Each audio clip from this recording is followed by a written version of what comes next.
The following video dates back to 2024 and was captured by a family's security camera on a quiet Sunday night at around 9 p.m., a time when nothing unusual would normally be expected, especially inside a home where everyone is settled in for the evening. That sense of normalcy, however, is interrupted when the woman's son goes into the kitchen to make himself a cup of coffee, a simple routine that quickly turns into something far more unsettling. Not long after, he rushes back to her room, visibly shaken, his face pale and his voice unsteady, insisting that he heard someone call his name, not faintly or from a distance, but clearly enough to make him respond, even though no one in the house had called out to him. Within seconds, the CCTV system sends a notification, motion detected in the living room, despite the fact that no one is supposed to be there. Naturally, they check the footage, expecting to find something ordinary, something explainable, but instead, they see this watch.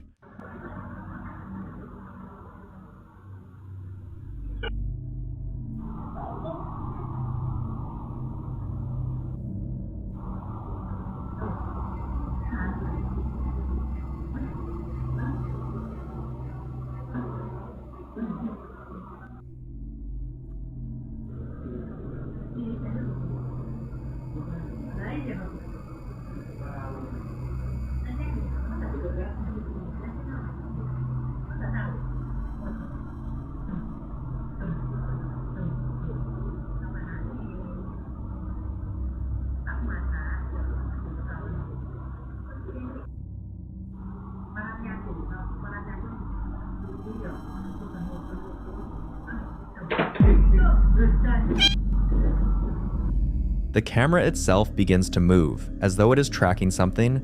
Then, without warning, the scooter seat snaps shut with force. Some viewers pointed out that in the initial footage, while the sound is clear, the movement itself is difficult to fully see, raising questions about whether it could be a technical issue or a trick of perspective. But then, they shared another angle. Watch.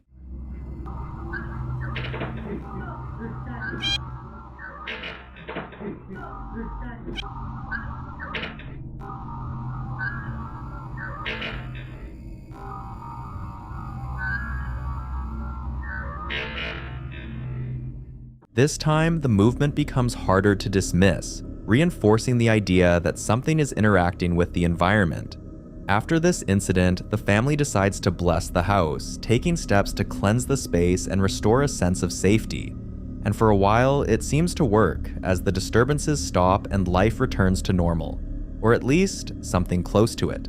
But nearly 2 years later, on March 17th, 2026, at around 2 a.m. when everyone in the house is asleep, something happens again. Watch.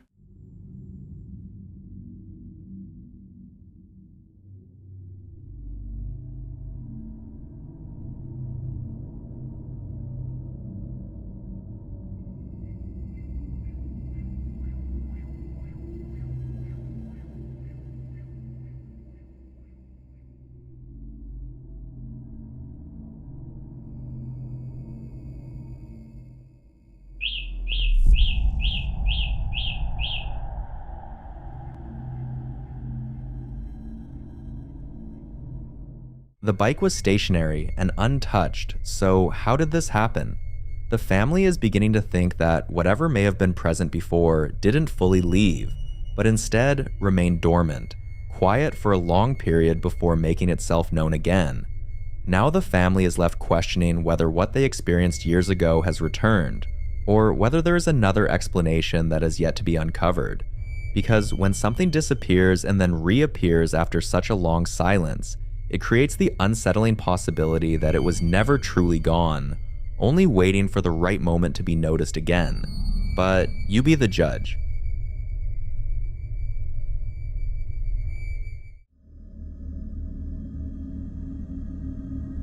In this next clip, a woman is home alone, going about something as routine as doing the dishes when she suddenly begins to hear strange knocking sounds coming from another part of the house.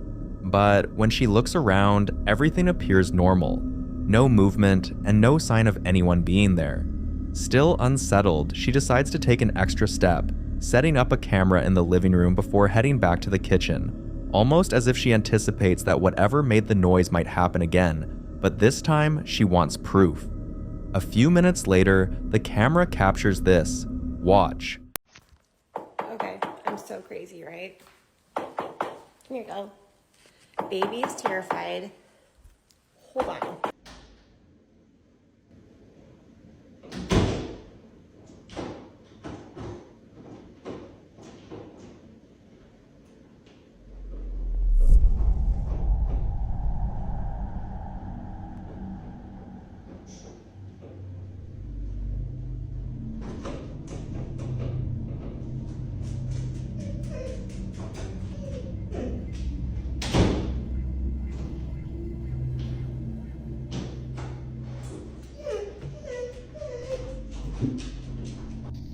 I know. You're okay. You're okay. I know. God, I'm like shaking. For a long time, these events remained unexplained, disconnected pieces of a pattern she couldn't fully understand until she eventually traced it back to something she had almost forgotten about. A necklace she purchased back in 2011 from an estate sale, something she initially saw as just a unique vintage piece. The necklace carried unfamiliar symbols, details she didn't think much of at the time, but later came to learn were associated with a figure known for occult rituals and darker spiritual practices, giving the object a context she hadn't considered when she first brought it into her home. Some viewers have pointed out that in many beliefs, objects linked to rituals or symbolic practices are not always the source, but sometimes just a medium. Something that allows access rather than containing it, which raises a more unsettling possibility that removing the object may not necessarily remove whatever became attached through it.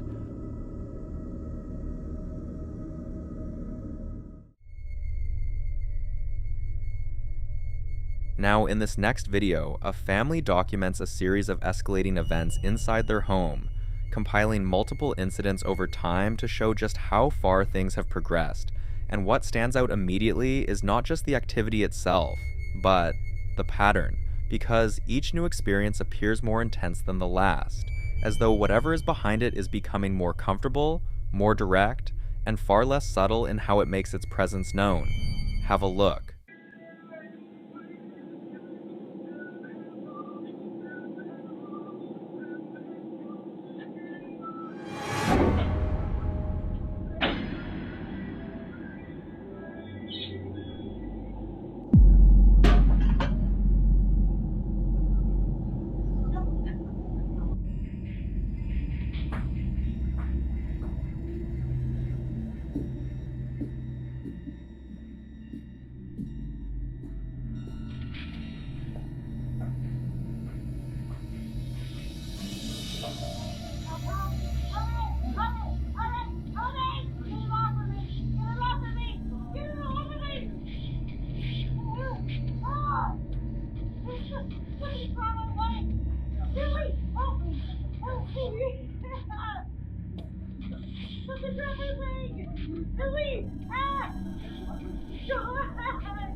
At different points, the activity takes on different forms. Sometimes it's objects being thrown with force, like a knife suddenly moving in a way that clearly isn't accidental.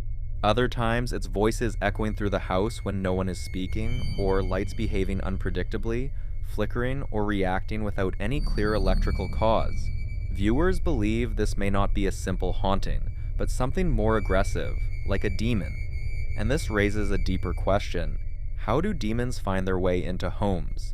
Some believe it can begin with seemingly small actions, bringing in objects with unknown histories, engaging with rituals or practices without full understanding, or even repeated acknowledgement of unexplained activity, which in certain beliefs is thought to strengthen whatever is there.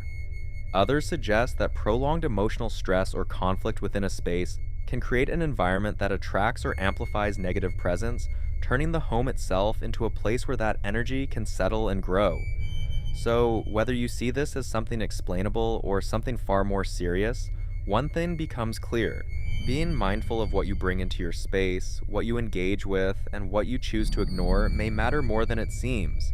Because once something crosses that threshold, Getting it to leave may not be nearly as simple as keeping it out in the first place, so beware.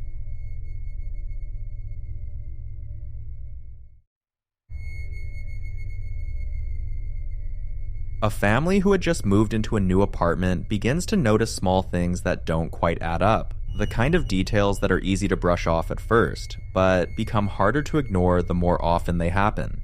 It starts with subtle disturbances, objects not being where they were left, faint sounds late at night that seem to come from empty rooms, and moments where the air feels strangely heavy, as though the space hasn't quite settled into being lived in yet. Over time, these incidents begin to form a pattern, one that the family can no longer dismiss as coincidence, especially after experiencing multiple events that feel increasingly difficult to explain. By the time this recording is made, they refer to it as the third major incident they've captured, almost as if they've reached a point where they expect something to happen rather than hope it won't. Watch. See, it's still happening. Honestly, this is all the time. Whoa, Jesus. The cat scared the shit out of me.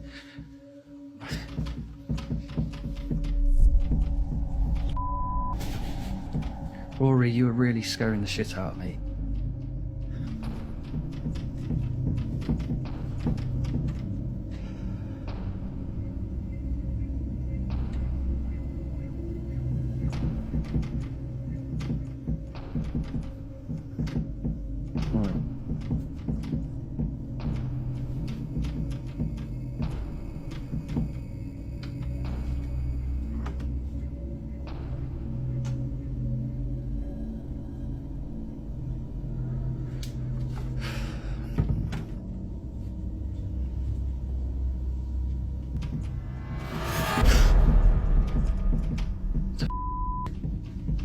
I know Rory didn't do that.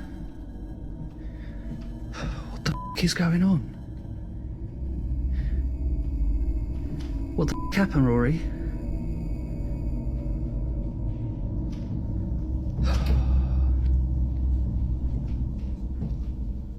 Your first thought is airflow from a vent, but how do you explain the door?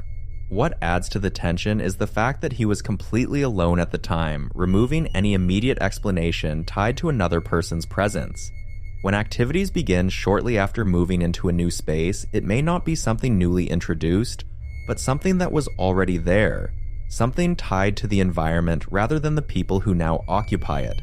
And when each new incident builds on the last, becoming more noticeable, more physical, and harder to dismiss, it creates a growing sense that whatever is causing it is not random. But until more updates are shared, what exactly is behind these disturbances remains unclear.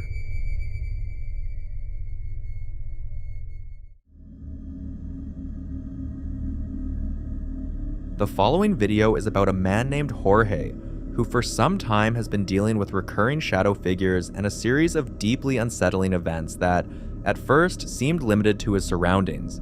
Objects shifting slightly out of place, brief shapes appearing at the edge of his vision, and an ongoing feeling that he was not alone, even when there was no one else physically present. There was also a moment that raised even more concern, when he began acting in a way he could not later recall, behavior that others described as completely unlike him, leaving him dependent on his own security footage to understand what had taken place, as if there were periods of time where he was present, but not fully in control. And now, this is what he's dealing with. Watch. Guys, I was getting ready to go to sleep and I just heard a door slam. Shut loud. I just heard a door slam. Oh, shit!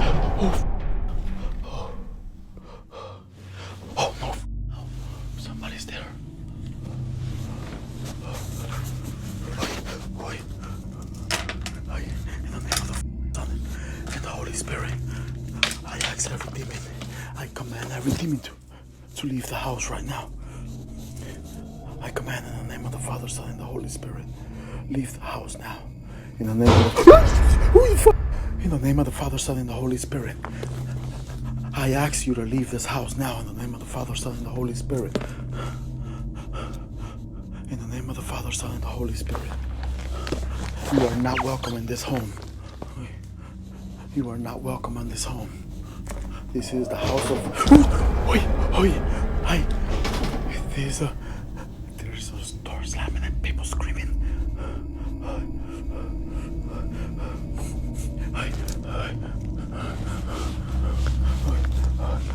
In the name of the Father, Son, and the Holy Spirit.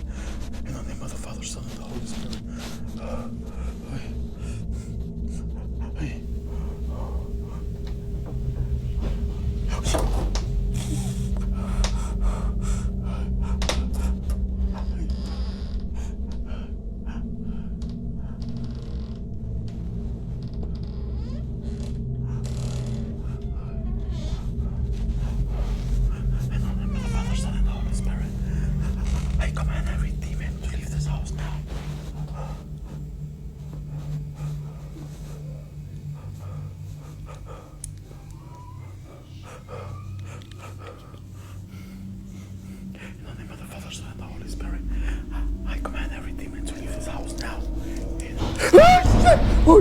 In the name of the Father, Son, and the Holy Spirit. At first, the door slammed, then he felt something move past him. Some interpretations suggest that when activity progresses from external disturbances to direct influence on a person's physical state and awareness, it may indicate a deeper level of attachment, something that is no longer confined to the environment alone. Others believe that the presence of shadow-like movement, especially when it appears to move quickly and deliberately, can be associated with entities that do not fully manifest, but still retain the ability to interact with both space and perception. For now, what Jorge is experiencing continues without a clear explanation or resolution, and until more information comes to light, this case remains one of those situations where the pieces are visible, the pattern is forming, but the full picture is still just out of reach.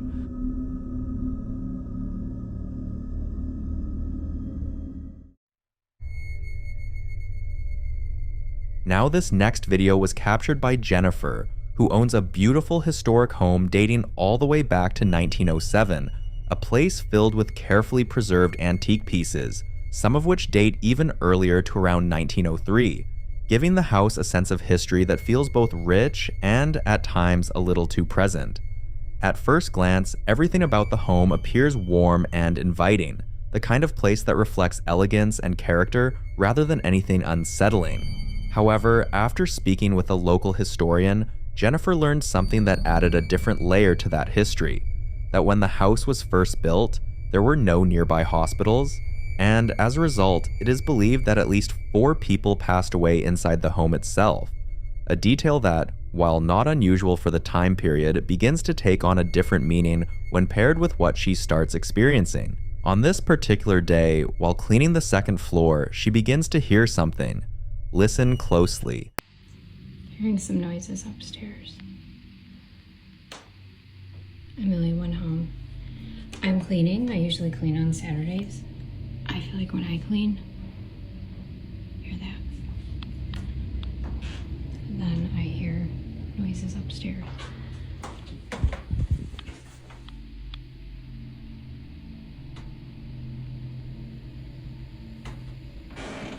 Just heard it. Speaking also, like a voice, but the noises in the upstairs are coming from that way. Hear that?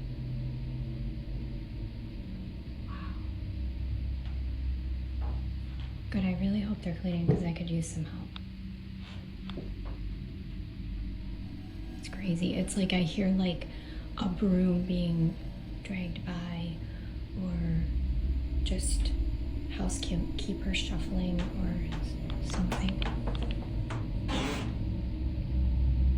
Obviously the creek. Oh, I just heard some music again.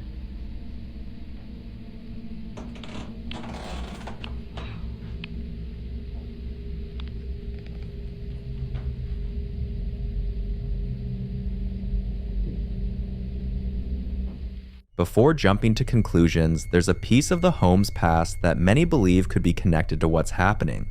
As far back as the 1930s, the family who lived there had a housekeeper named Mildred, and according to stories passed down by previous residents, the house tends to become noticeably more active during the month she passed away, with sounds that resemble someone moving through the rooms. almost as if routine has continued long after it should have ended.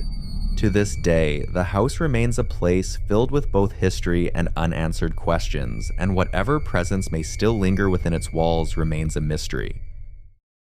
The following clip was recorded by Sarah, a woman who spends her time traveling from place to place, exploring abandoned and reportedly haunted buildings. She doesn't just walk in for thrills, she researches the history, digs into old records, and documents everything carefully. According to Sarah, her goal has always been simple: to find out whether ghosts are actually real. For a long time, she believed they weren't. Even though she's captured strange things during past investigations, she's always managed to explain them away. Drafts, old structures, animals, faulty equipment. Every time something unsettling happened, logic won. Until now. Weeks after her most recent investigation, things started happening in her own home.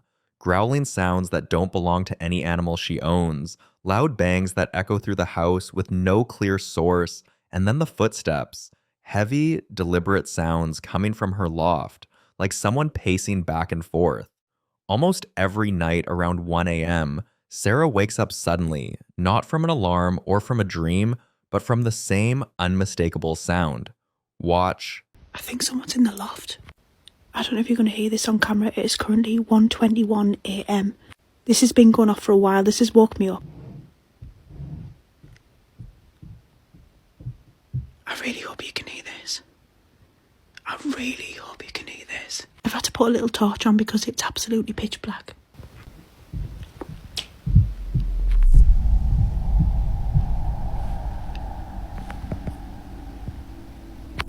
Please tell me that you can hear this. I've come out, but am I fuck going up there? Absolutely not. There's like a hatch. And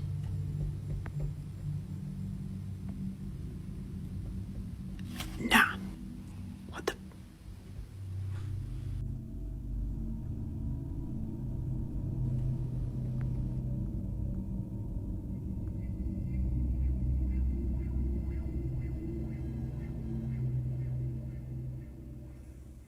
Those are human footsteps and definitely not a rat or any small animal.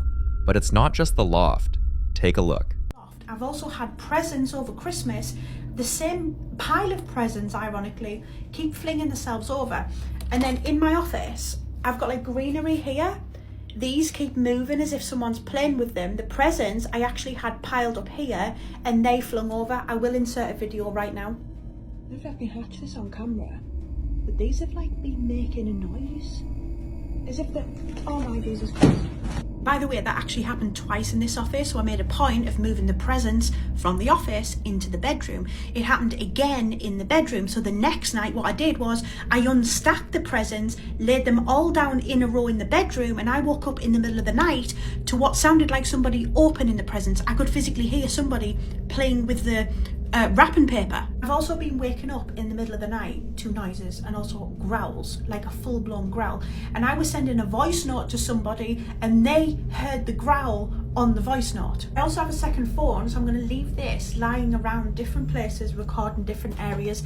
And I spend a lot of time in this room working, so my plan is to set up that second phone and have it continuously recording. So if something does happen or the greenery starts to move behind me or something falls off a shelf, I'm going to catch it. The question is, do you guys want me to start vlogging this daily? I'm actually quite happy just recording for my own personal sake, but if you guys want to see it, I am also happy, very happy to vlog it and post it.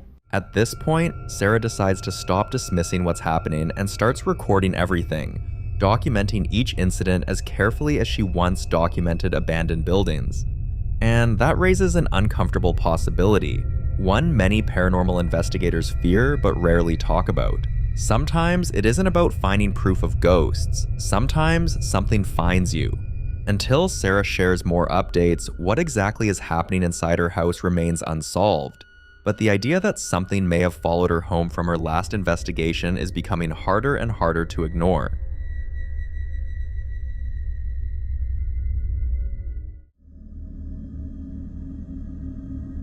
Now, this next clip was recorded in one of the houses we've featured on this channel before. In the video, a father is playing with his young daughter inside their home when the blinds suddenly move, as if someone outside is trying to peek in. At first glance, some assumed it could be a prank or someone nearby, but the father later explained something that completely changed the situation. The blinds were touched from a height that would require someone to be at least 9 feet tall. Also, there's no balcony, no platform, no stairs, and nothing outside the house that would allow a person to reach that high. Concerned, the family didn't ignore it. The father asked his grandmother to come over and bless the room, hoping whatever it was would stop. But instead of ending, the activity moved inside the house. They began hearing unexplained bangs, objects would shift, and most alarming, their daughter started refusing to enter certain areas of the house, insisting she didn't feel safe there. Then, just after Christmas, while the mother was cleaning and putting things back in place, it happened again. Look closely at the windows.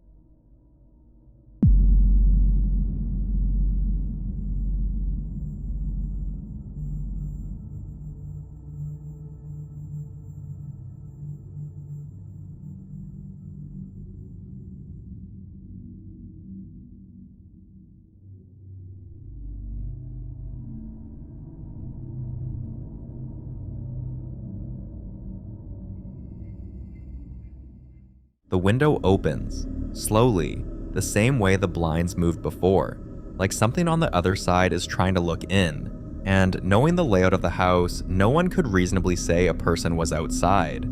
Now, concerns have turned into fear, because whatever this is doesn't seem affected by blessings either. The family is now searching for alternatives, unsure of what steps to take next, and worried about how much worse things could get. So, what do you think they should do? I'd love to hear your thoughts on this.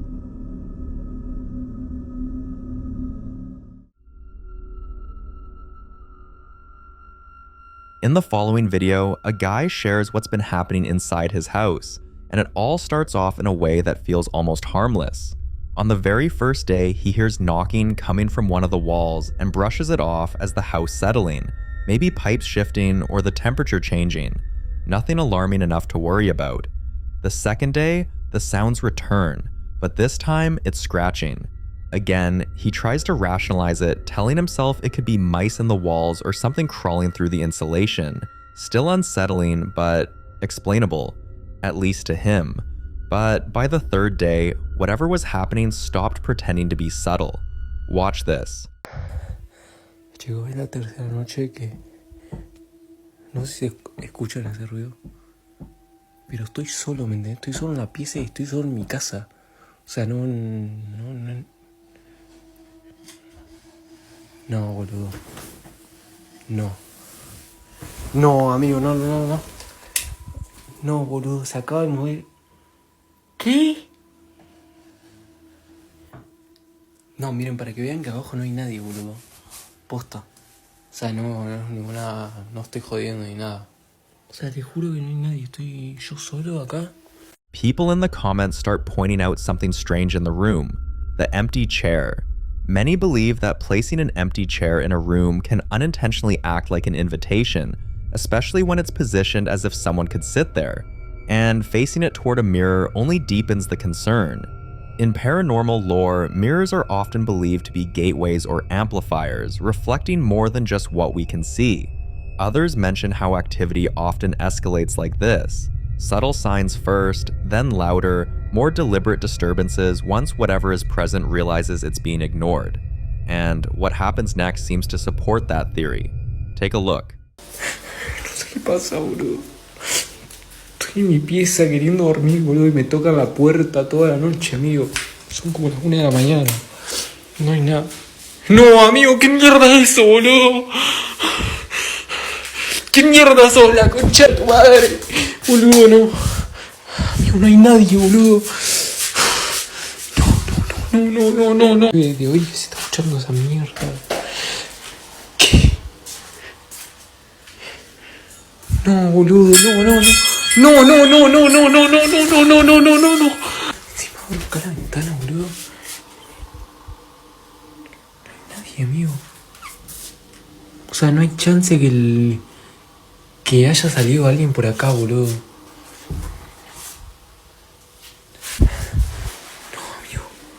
No, amigo, no, no, no, no, no. No, amigo, de nuevo esto. Pero qué mierda, boludo. No va a enloquecer, boludo. At this point, the knocking and scratching feel intentional, almost responsive. Now that it's reached this stage, many are asking the same question. What can actually be done when something no longer feels passive? And do you think he ignored the early signs for too long, or was this inevitable from the moment it started knocking? I'll leave you to be the judge on this one.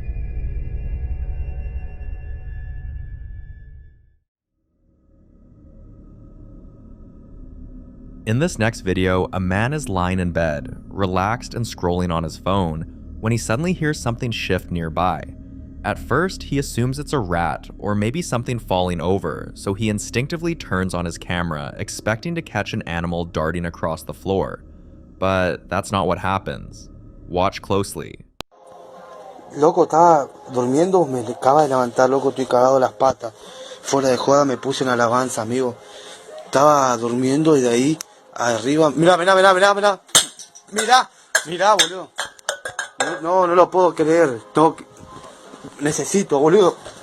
The object doesn't just slide or tip over, it moves in a controlled way. Another thing is, from the angle and the motion, you'd expect the bag to fall completely, but it doesn't.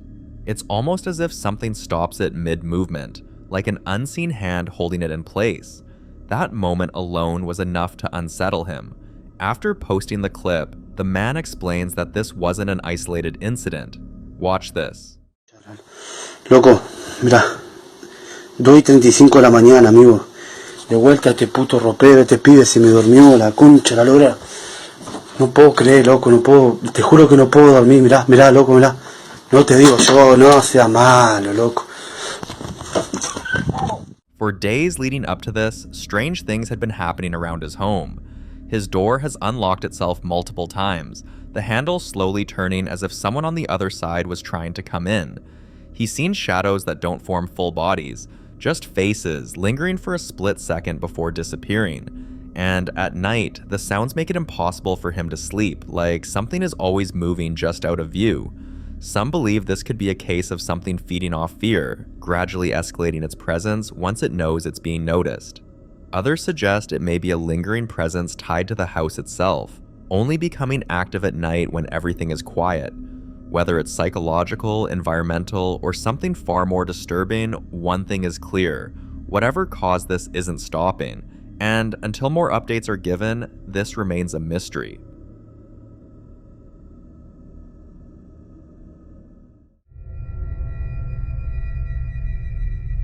Now, in this next clip, popular Midwest ghost hunter Ian continues his solo investigation at the infamous Squirrel Cage Jail, officially known as the Pottawatomie County Jail in Iowa. This isn't just any abandoned jail. Built back in 1885, the structure is infamous for its rotating cage design, a mechanism that once trapped inmates inside when it jammed, leaving them locked in place for hours, sometimes days. Over the years, countless inmates suffered here, and many never left the building alive. This time, Ian heads into the old picnic area, a place inmates were once allowed brief moments of fresh air, moments that, for some, ended in tragedy. Setting up a spirit box session, Ian attempts to communicate, carefully asking questions into the silence, not fully knowing what kind of response he might provoke. Watch closely. Whoa. That sounds like a man's voice coming through there. Could you speak again?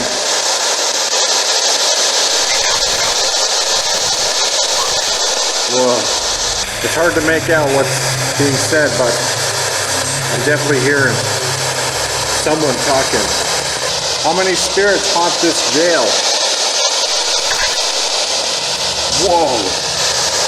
That sounded like he said 11. That is a lot of different spirits, if that's true. What did that say? That sounded like broken neck. Who am I speaking to? Joseph! Oh my god! It just said Joseph! No freaking way, he's the one that fell. He fell from the 3rd floor of the squirrel cage. Joseph, is that you? What were you thinking climbing that cell?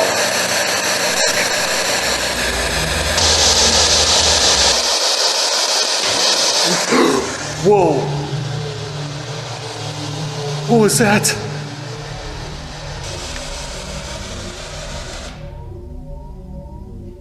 The sound came from up there. Hello? Inmate, if that's you, reach out of your cell. Oh, God. Holy crap. What comes through immediately sends chills down his spine. Ian becomes convinced the voice responding belongs to Joseph, the inmate who reportedly fell from the 3rd floor of the squirrel cage, dying instantly on impact. What makes this even more unsettling is that the exact location where Joseph fell is completely sealed off now, inaccessible and untouched. There's no way for Ian to physically investigate the area, yet whatever answered him seems to know exactly who he is and where he's standing. Instead of leaving, Ian stays put, deciding to push further and confirm his theory. He asks direct questions, listening carefully for patterns, names, or confirmation. Why don't you make some more noise?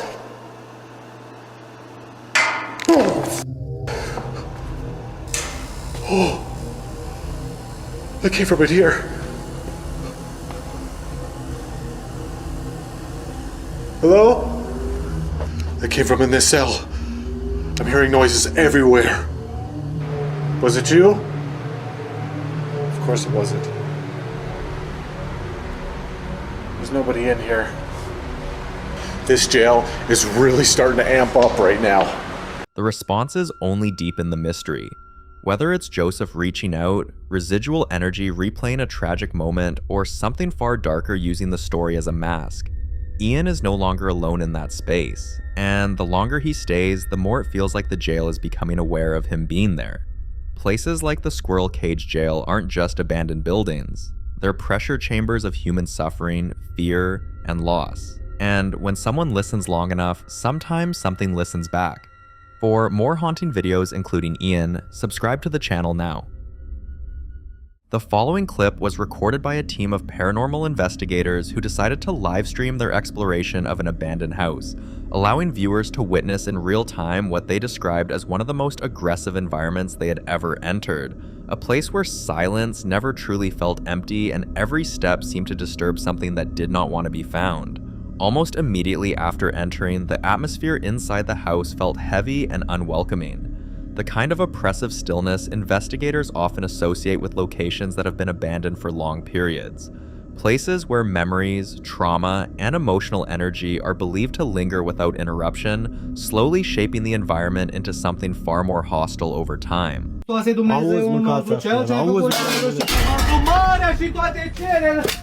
Aoleu, a spart bateria. Băi, bă, a rămas bateria acolo, băi. Nu mai cânta, băi, nu mai cânta, băi, omule, băi. Băi, oprește-te, băi. Bă, oprește-te, băi, că s-o dișălat bateria aici, am cațaș. Fugi. Fugi. Dă-i tare. Băi, cum împingi acolo? Dai, măi, oleacă. Uite ce am făcut aici. Ale pe bune. O început cânta Ionuț acolo în cameră, o dărâmat dulapul de tot. Doamne Iisuse Hristoase, Dumnezeul nostru, Cel ce a făcut marea și toate cerele. Aoleu, a spart bateria. Băi.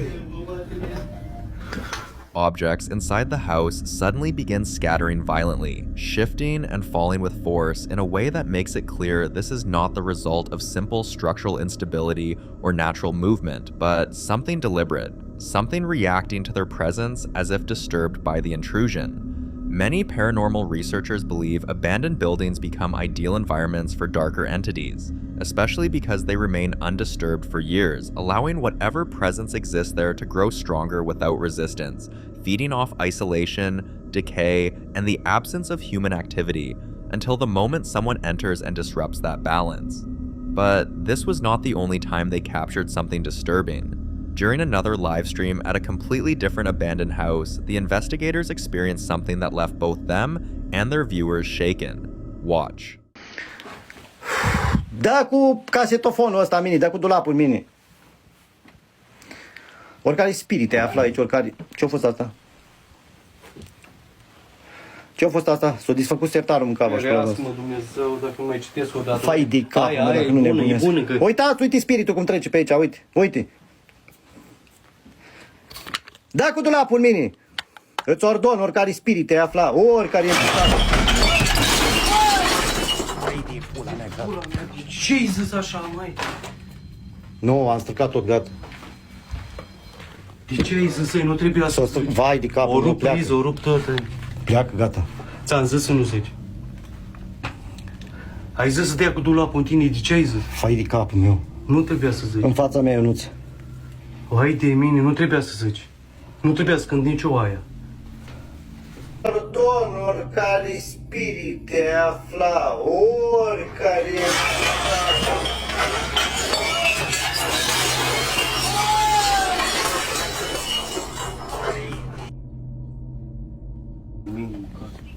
Ăsta pe bunii de mult, pe bunii de la mare. Na, Ionuț. Nu-ți de aminte de ei. Și cu ochii, și căcatul ăștia. A, tu cu moliftele tale, cu astea. Nu, că e de la molift. Nu e de la molift. Ai zis tu. Am zis eu. First, some viewers tried to dismiss what appeared on camera as nothing more than dust particles or light reflecting off debris in the air, but that explanation quickly becomes difficult to accept when you notice the timing. The formation appears almost immediately after one of the investigators directly asks if any spirits are present, as if responding to the question itself.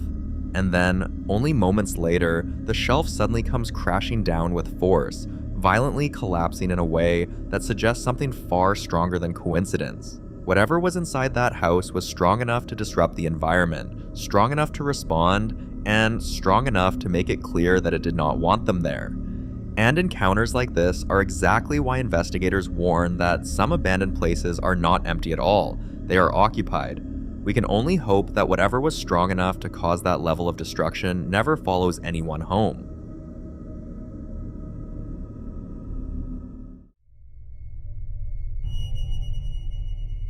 This next video was captured by a woman's CCTV camera, and when she reviewed the footage later that morning, she noticed something that immediately made her stop and replay the moment over and over again, because what appeared on the screen didn't resemble anything she could explain through normal means. Watch. Alright, you guys, this happened. So much shit happened yesterday, it's not even funny. On the 17th yesterday at 6:55 a.m., look at the car cruising by slowly, but that's not it, y'all. Let me know if I'm tripping, y'all. Let me know. At 6:55. Now, hold on, y'all. 3 minutes later, let's get to it. Here he comes. Hold on, let me show y'all the time. So y'all, 3 minutes later, after this car, come on, man, talk to me. Hold on, y'all, watch it. No, let's play it back one more time. Y'all played this video over and over again, because I was like, hold on, is it a headlamp? Watch, that's his eyes, y'all. Man, let's do it again. This is the part right here. Hold on. No, did you see how it went? Y'all, I can't do it, man. I can't. Where you at? Watch how it goes. It already did it. Y'all, did you see how it's going inside of his face, though? Like a headlamp. No, that part right there. Hold on. I went live. Watch this, like, I went live a few hours later. This is yesterday, too, about 7:30. Look at that. For those of you who was on my live, as long as you receive my love and you give back love, I love you. Oh! And you can hear the click, y'all. And you can hear the But as click. long Listen. as you receive my love and you give back love, I love you. Oh! So what was did you that? What was see that flash of light? Now this last video, I'm gonna have to upload it by itself because y'all need to hear the sound.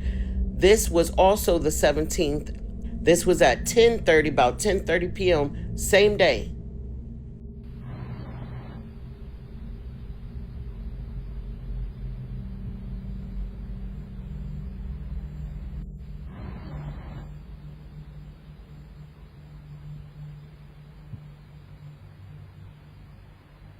At first glance, it's easy to assume the light could be coming from a headlamp or perhaps some kind of reflection from a passing vehicle, but that explanation quickly falls apart the moment you focus on the details. The light is positioned directly where the eyes would be, and doesn't behave like light reflecting. After this, she began noticing other strange changes around her property. Her motion alerts became more frequent, even on nights when there were no animals, no people, and no environmental triggers that could explain the activity. Sometimes the cameras would activate repeatedly within minutes of each other, as if something was pacing just outside her home, staying close but never fully revealing itself. Another night, she captured something even stranger, this time on her phone. Watch. I saw you. The two glowing eyes right there. In between the two trees. Right there. It just did something. What is that? Oh, y'all see it. Y'all see it. Oh, shit. Oh, oh, oh. Oh. Oh. Oh, shit. Oh, it's a light beam. It's a light beam. Oh, my God. Oh, my God. Y'all see it? You guys. It's too much. It's a lot just happened. Like, I'm waiting for my son. That was the ET I saw behind. Y'all, I seen it right here through the rearview mirror, the side mirror. I caught it, like the last part of it going by, and I'm trying to see which side did it go to. In the footage, what appears to be a concentrated mass of light briefly forms and moves in a way that feels controlled rather than random, which has led many viewers to speculate that it could be what paranormal researchers sometimes describe as an energy manifestation, a form entities are believed to take when they do not have enough strength to fully appear as a solid figure. These manifestations are often described as existing somewhere between visible and invisible, appearing as glowing forms, flickers, or silhouettes made of light rather than matter. Some believe these forms are used to observe, to move quietly without being fully seen, especially in the early stages of a haunting when whatever is present has not yet fully anchored itself to the location. But the situation became even more unsettling when her CCTV camera captured something else. Listen closely.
Heavy footsteps can be heard moving through the area, accompanied by raspy, unnatural sounds that don't resemble speech, breathing, or any known animal.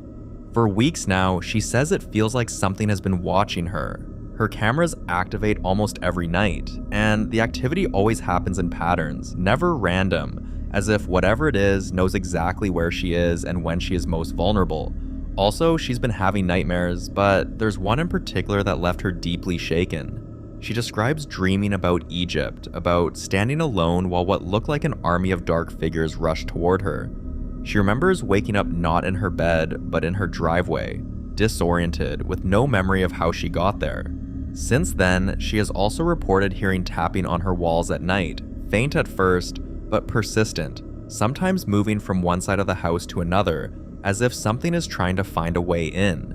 Some believe the activity may have first attached itself to the location outside, possibly drawn to the property or passing through the area, and that by reviewing the footage repeatedly, focusing on it, and giving it attention, she may have unknowingly encouraged it to come closer. Attention is often described as a form of invitation, acknowledgement that can strengthen a presence and allow it to transition from being something that lingers outside to something that begins to enter. Whether this is a series of camera anomalies, sleep disturbances influencing perception, or something far more sinister slowly closing in, for now, it remains a mystery.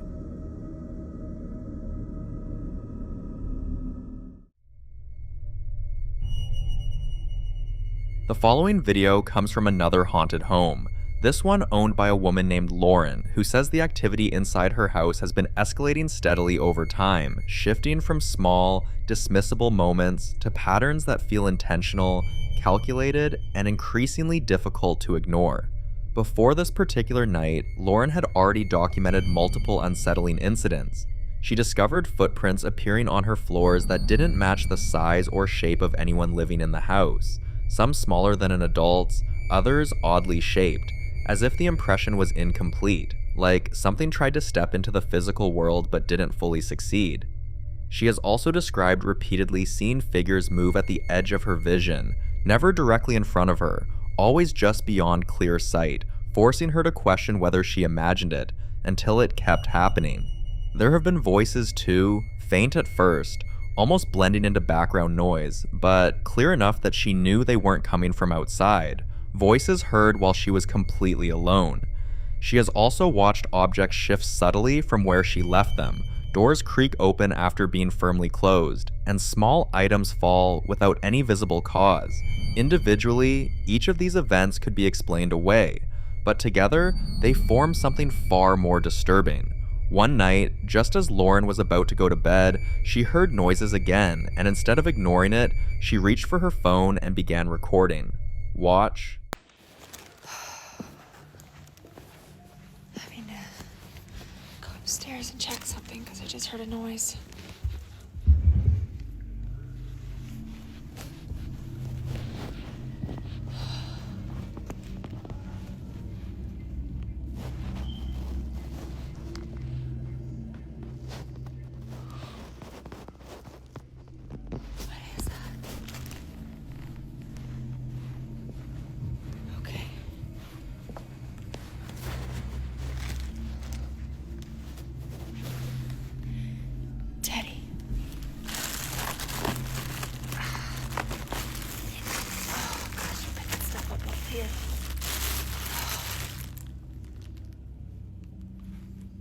Did you hear that? Okay.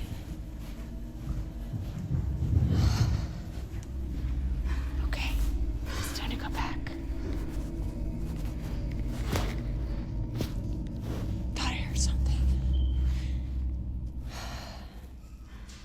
I don't know. What was that? What was that? Okay.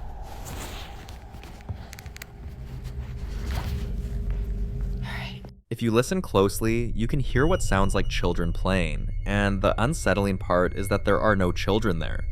Childlike voices are sometimes associated with what investigators call mimic entities, presences that imitate innocence to appear less threatening, slowly building comfort before escalating activity.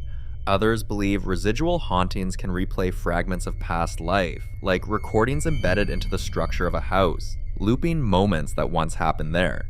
But the activity Lauren describes doesn't feel residual. So for now, Lauren continues to document everything, hoping to eventually understand what's sharing her home with her. Until then, this chilling case remains unexplained.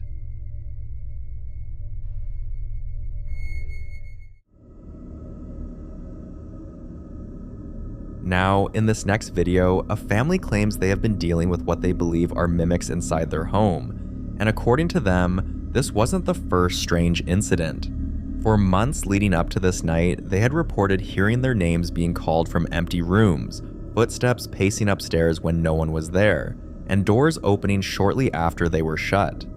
On more than one occasion, the children insisted they heard their mother calling them from the hallway, only to find her downstairs the entire time. At first, the parents assumed it was imagination or acoustics playing tricks on them, but the pattern became harder to dismiss when the voices began perfectly matching their tones.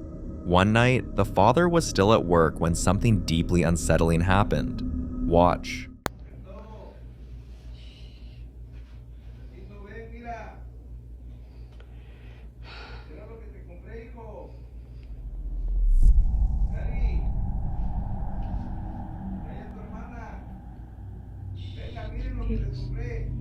A ver, vamos.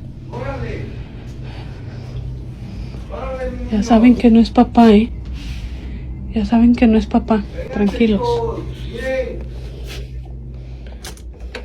Vengan, vengan. Córranle, vengan. Miren a la mano que les compré. Les va a gustar, vénganse. Amigos, mi esposo no puede ser. Ale. Mi esposo Ven, salió. mamacita.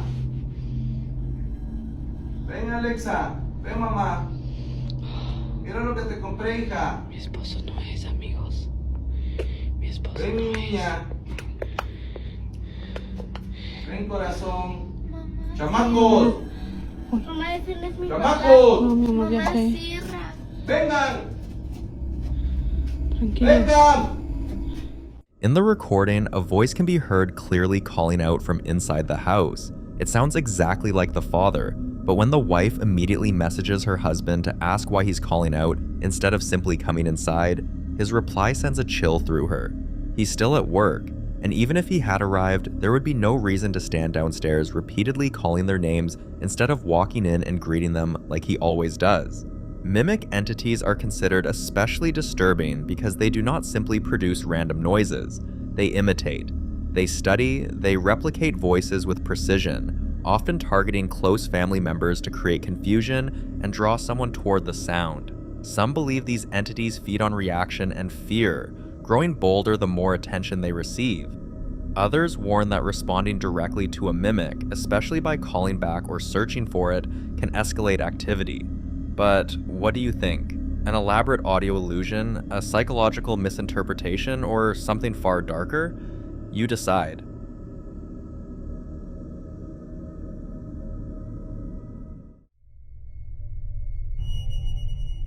Now, in this next clip, popular Midwest ghost hunter Ian continues his investigation inside the infamous Blackford County Jail, a location widely regarded as one of the most feared and talked about haunted buildings in the state of Indiana. Its aging corridors and rusted cell blocks carrying decades of violent history, failed escapes, and stories that many believe never truly ended. At around 3 a.m., after a night already filled with strange and difficult to explain occurrences, Ian makes his way into the men's cell block, carefully stepping between the narrow rows of iron bars while documenting the area with his camera, hoping to capture anything unusual that might reveal itself in the stillness of the empty prison. But while reviewing the photographs he had just taken, he notices something deeply unsettling.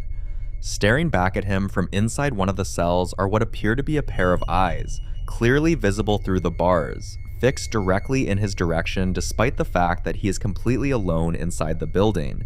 And this is where things start to get even more disturbing. Only seconds later, his voice recorder captures a chilling message. Like you're supposed to be.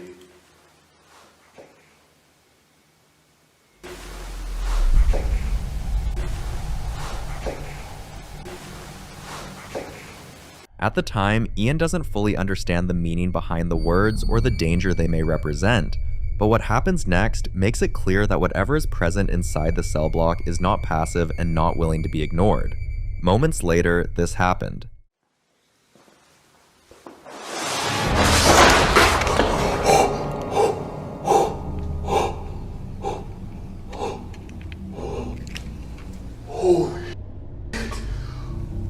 Hello? What the f was that? Oh my god. Oh, I've had enough. I've had enough. Oh, that was in this cell. That was in here. What the heck was that? Whoa, wait a minute. Wait a minute. What the? Oh, look it.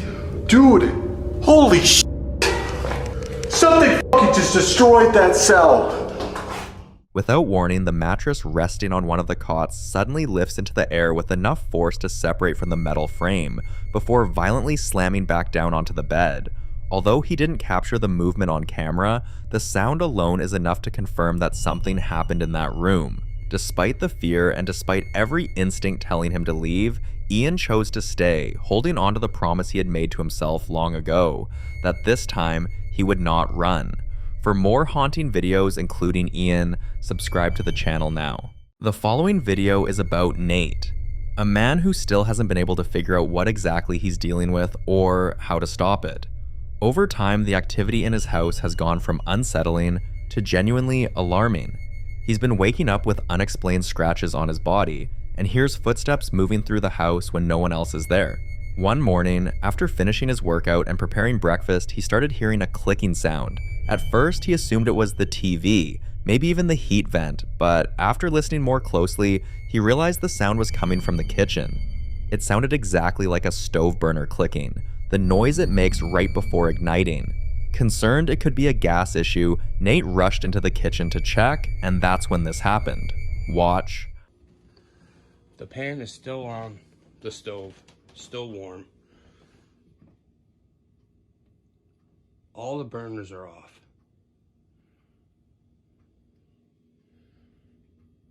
But I kept hearing the clicking, like the burner was trying to come on. Like I said, I just finished cooking. I was sitting there drinking my coffee, and I was hearing.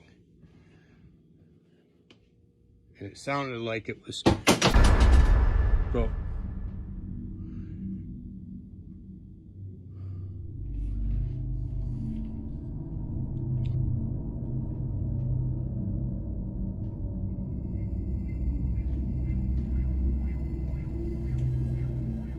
Why with the knives? Why with the knives? Why? Why with the knives?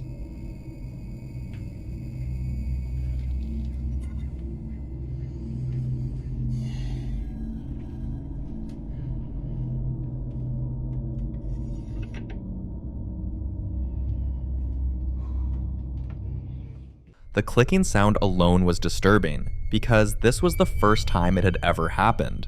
But what really pushed viewers into panic was what followed, the knife. For the fact that this wasn't the first time, many believe this moment marks a shift in whatever Nate is dealing with. Paranormal researchers often say there's a difference between passive activity, noises, footsteps, shadows, and intentional aggression. Throwing objects, especially sharp ones, is widely considered a warning sign. And the most terrifying part is that Nate hasn't figured out what to do next. So, until more updates are given, this case remains completely unsolved.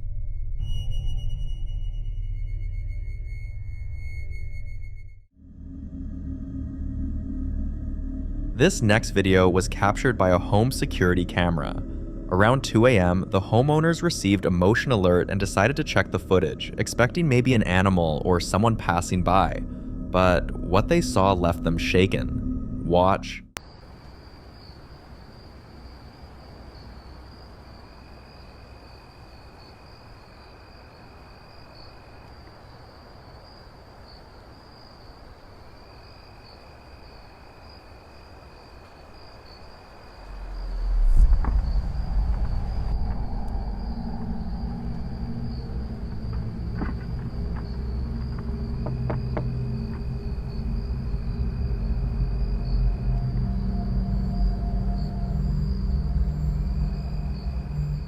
The family replayed the clips several times, trying to make sense of what they were seeing. When they were unable to come up with a logical explanation, they shared the footage with a few of their neighbors, hoping someone might recognize the figure, or at least explain why it looked so disturbingly human. The video ended up spreading, and longtime residents of the area immediately knew who, or what, the figure resembled.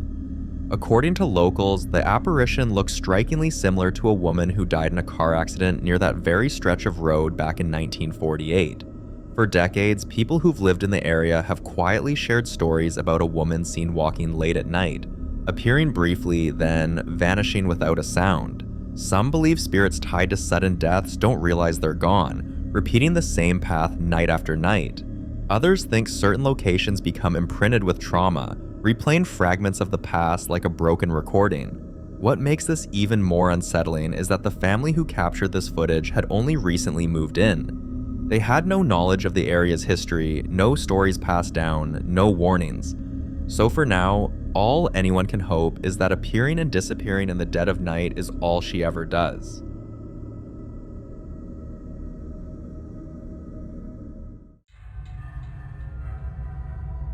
Now, in this next clip, Kyle heads down to his basement early in the morning, and this time it's nothing like what he's dealt with before. In the past, it was children giggling, soft footsteps, the sound of something small moving around. But this morning, it's loud and violent. Watch. Footsteps all freaking night.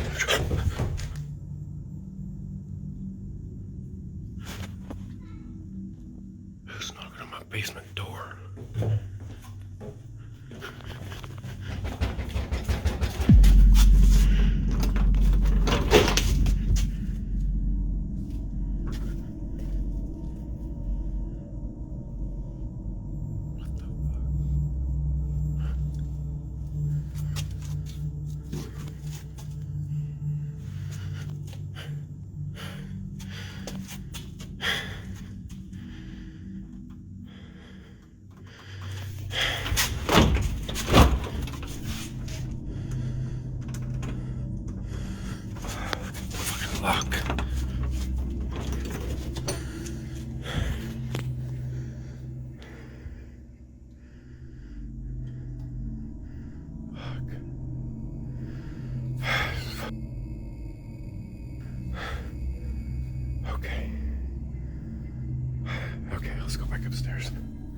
When the noise stopped, Kyle opened the door and found no one there. At first, he went for the simplest explanation. Maybe someone heard him coming and ran, maybe it was a prank, or maybe there's a logical reason he just hasn't thought of yet.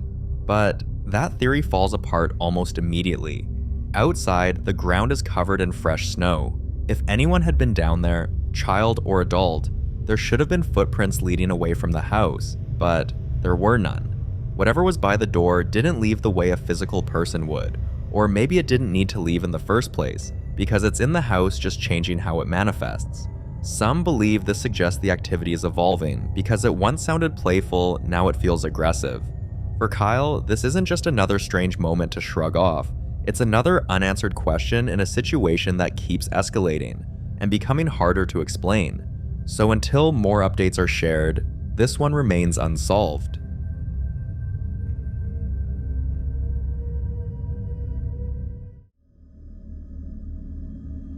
In this next video, a family says they've been tormented by relentless knocking late at night.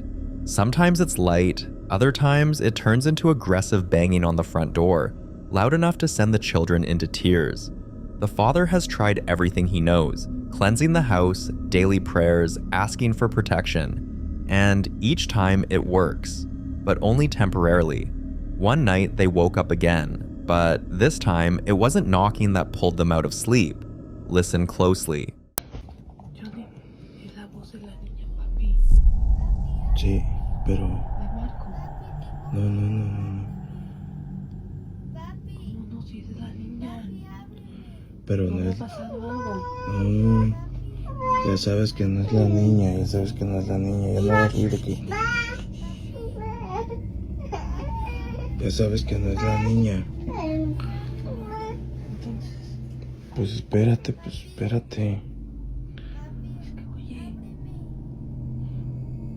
Está aquí afuera, ¿ah? Sí, no habrá pasado algo. No, tú tranquila, no pasó nada. Es eso que nos habla. Pero no le voy a abrir. Voy a bajar.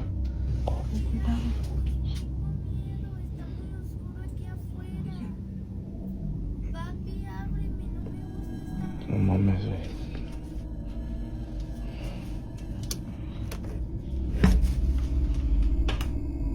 Ah, cabrón.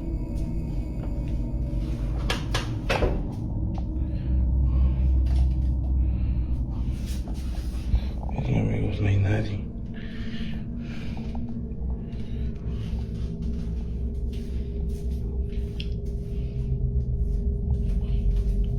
Es de madrugada y mis hijos no están, se fueron a dormir con su abuela.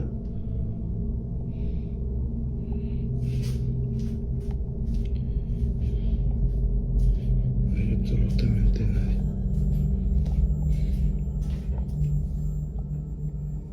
Escuchan los ruidos. Uy. Escuche. Yo creo que ya no es hora de estar.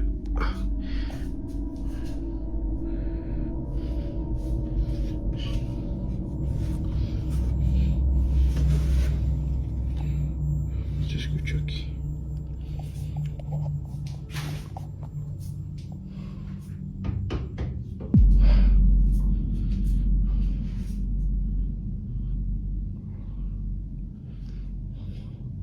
Son casi las 2 de la madrugada.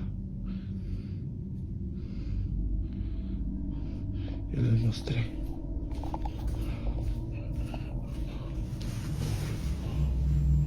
No hay absolutamente nadie. Ya está todo cerrado. Está todo cerrado y me voy.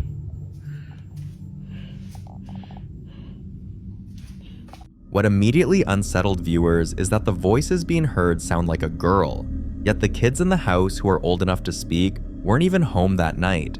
But there's another detail people couldn't ignore. In the house is a Labubu doll. While Labubu is widely known as a collectible designer toy, online forums are filled with unsettling stories tied to it.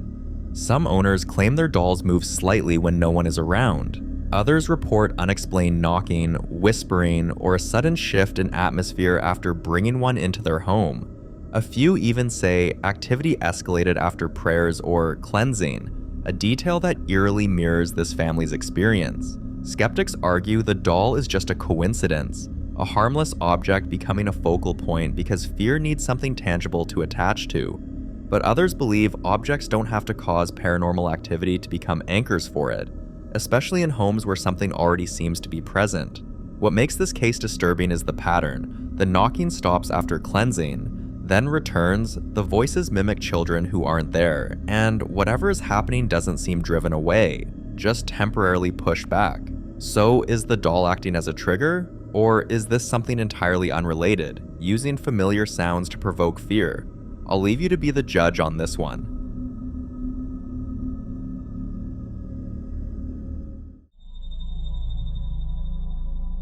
Now, this next clip was recorded inside a retirement home, a building with a quiet but unsettling history. Long before it became a care facility, the property reportedly served as a private infirmary in the early 1900s, taking in patients who were considered too difficult for hospitals at the time. Several former staff members have claimed that deaths were frequent, poorly documented, and often handled during overnight hours to avoid upsetting residents. Over the years, rumors spread about certain rooms being avoided by night nurses, especially those on the upper floors. At around 3 a.m. one morning, this happened.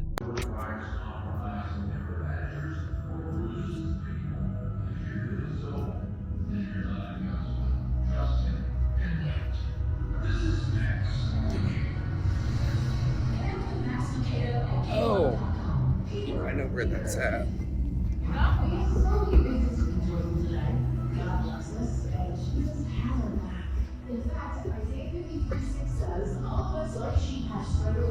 We have left God's path to follow our own, the sins of us all. I can't think of any better reason to do the next good thing today, so let's pass on. I'm Alex, and this reverse of the day, I'm positive, encouraging Caleb.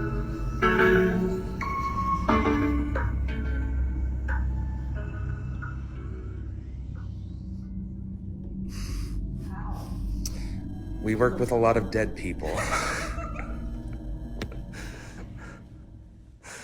What makes this moment disturbing is where the man recording was standing.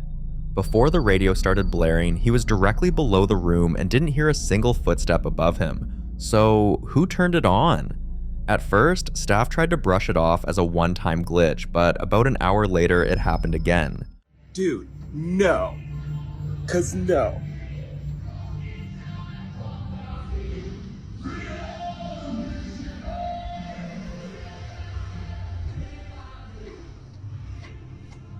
Dude, no.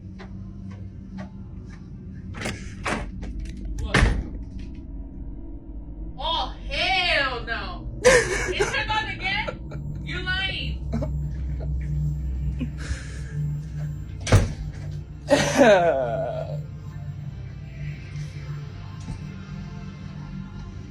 And someone had to turn the dial all the way the other way for it to be doing this.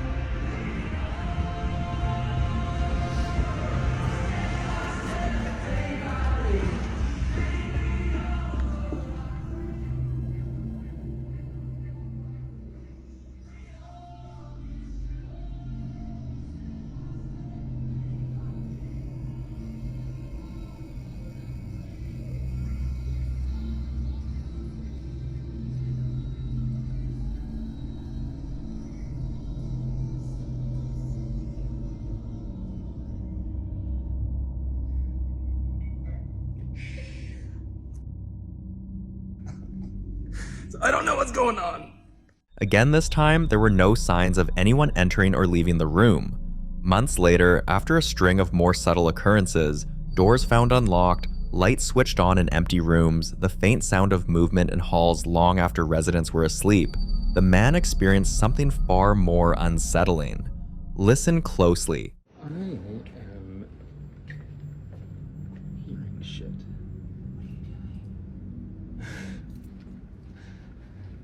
And it sounds like me. Oh my god, this place. I don't think it's Caleb.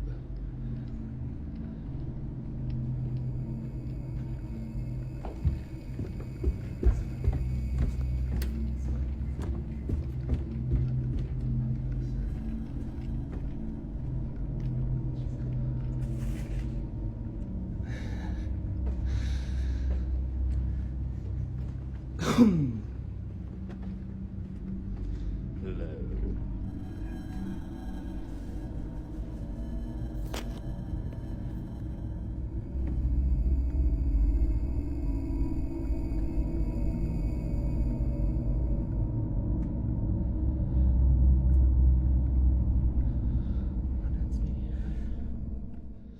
Different words can be heard clearly. Phrases like, "What are you doing?" And then, as he stood on the stairs, a voice saying, "She's coming." In places like retirement homes, where residents, nurses, and night staff move quietly through dim corridors, some believe spirits linger, attached to routines, rooms, or even specific people. So what's the case here?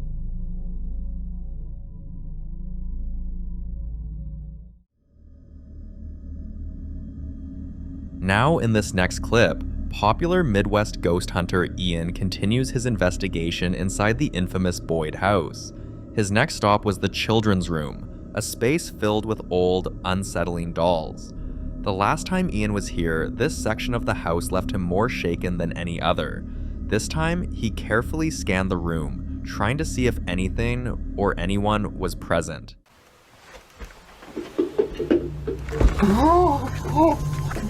Oh my god, oh my god, oh my god, oh my god. Oh my god. Holy moly. I'm not alone. I am not alone in here. Okay, just calm down. Let's take a look. What makes this moment especially disturbing is that just moments earlier, Ian had clearly seen the bear sitting completely still beneath the chair. As if that wasn't enough, just as Ian prepares to leave the room and move on to the next section of the house, something else happens.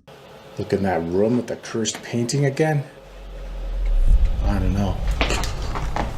Oh, what the? What the? That sounds like jiggling, like a doorknob. Who's in here? The hairs on my arm are standing on end right now. I literally heard like a jiggling sound. It sounded like a doorknob. I don't know. Was it this one? Did you just jiggle this doorknob? Maybe it was one of the dressers. Oh my god. Okay. I can hear it. It is coming from the closet. Look at that. That thing is moving. I can hear that clear as day. Why are you jiggling that doorknob? Are you in the closet? Just trying to keep my camera on it in case it moves. Look at it. Dude, it is moving. Do you hear that? Look at it. Is there someone behind this? There's gotta be someone. Look at that, dude. You can literally see it moving. Dude, the door's moving. Oh my god. Oh, jeez Louise. That door is shaking. The closet doorknob began rattling violently on its own, as if someone was standing just on the other side, trying to get out. This wasn't the sound of settling wood or a loose latch. The movement was forceful. Children's rooms are often said to be hotspots in haunted locations, not because of the children themselves, but because spirits are believed to use toys and familiar objects to provoke attention or fear. And in this case, it feels less like playful activity and more like something reacting to Ian's presence. The question is, was whatever moved the bear the same thing trying to get out of that closet, or something else entirely? This investigation is far from over. For more haunting videos including Ian, subscribe to the channel now. The following clip is about a couple, Jeff and Lauren Lowe, animal lovers and parents to their young daughter Sarah. For a while now, this family has been dealing with a series of disturbing and unexplained events inside their home. Their cats have been caught hissing at empty corners. There's often the unmistakable feeling that someone else is in the room when no one is there. And even more unsettling, their daughter has complained about hearing someone whisper her name when she's alone. They've also reported tapping sounds when no one else is home, along with sudden, violent rattling of doors that seems to come out of nowhere. These incidents have become frequent enough that the family no longer sees them as isolated events. One day, after returning home, something immediately caught Lauren's attention. Watch. Oh my gosh, no way. Stop the car. Hold on, stop. Check this out. Guys, we just got home. Oh my gosh. Oh my gosh. Look. It's seriously doing it again. We just got home. And you guys are right. There are no other bushes beneath any of the other ones. And I did fix the chain. And it's still doing this. So I have no idea if it has anything to do with the bush. I don't know about you guys, but I am not touching it. I'm not disturbing it. If it is a spirit playing with it. I mean, look at it. And none of the other ones are going. So it's really strange how it's the only one going. And yeah, it is the only one with a bush under it. So it's interesting. Could whatever they've been experiencing be connected to that bush? Some viewers believe the bush can act as a conduit, a place where energy gathers or something unseen anchors itself. Others suggest animals or even spirits may use it as cover, moving through it without being seen. A few have gone as far as to say the bush may need to be removed entirely, claiming it could be masking whatever is trying to interact with the house. But until Lauren decides to clear the bush, this strange activity remains unsolved.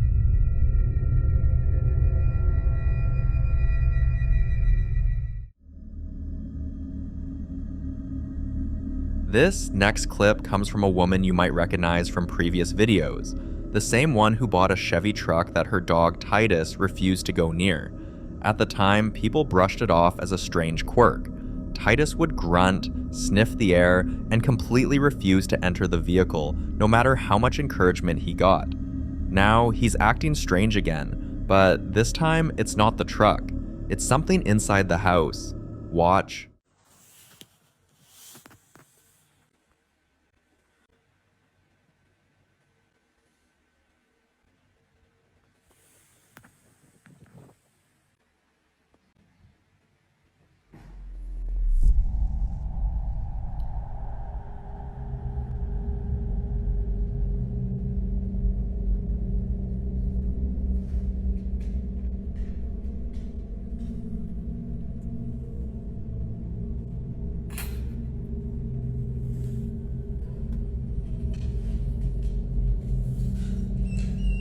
That is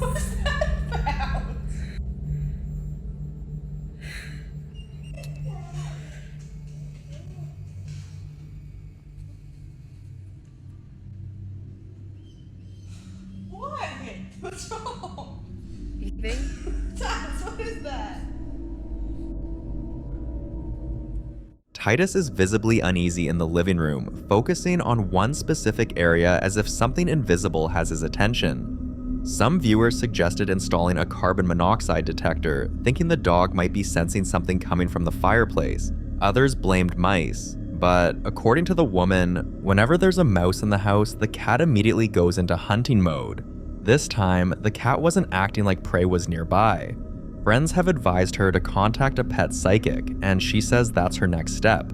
Until then, she's continued documenting Titus's behavior, trying to catch a pattern. But things got more disturbing when the cat too started acting strange. Watch this.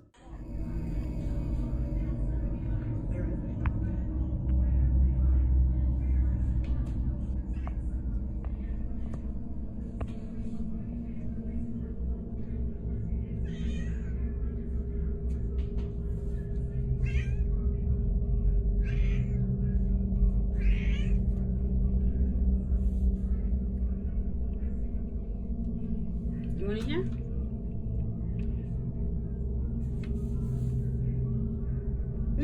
James.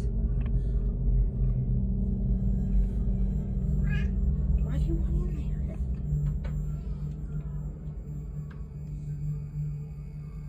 Ready? Hey. Jangles. Okay, here we go.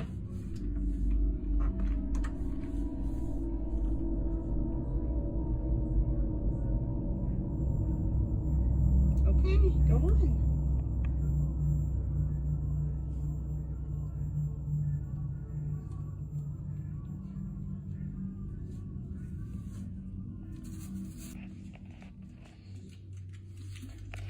Hi.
After repeatedly trying to head into the garage, the cat suddenly freezes, backing away as if something is blocking the entrance. And when Titus joined them and started acting in his usual strange manner, she became convinced that something's in the garage.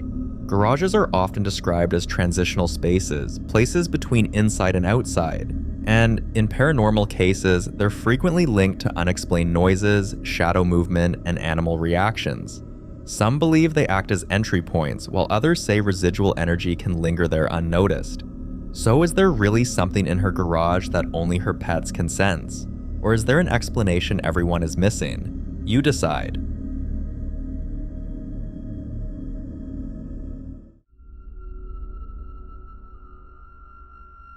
Now in this next video, a woman named Simone has been living what can only be described as a waking nightmare.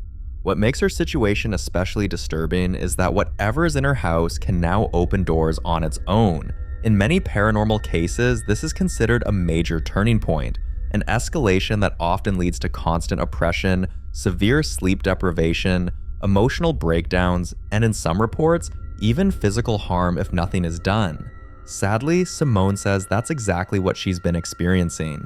Watch. Do you guys hear that noise? It's been like this all night. I can't make it stop. And when I get up and check the door, there's no one there. Oh my god. I'm terrified.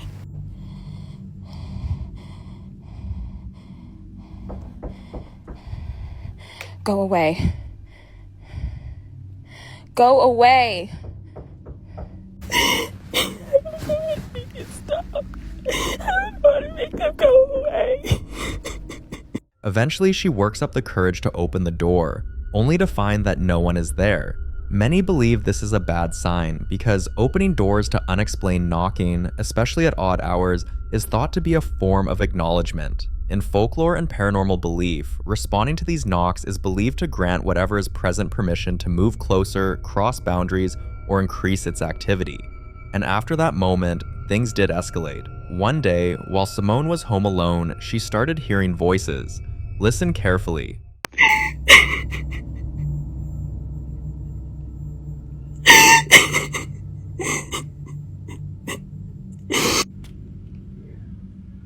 Do you guys hear that?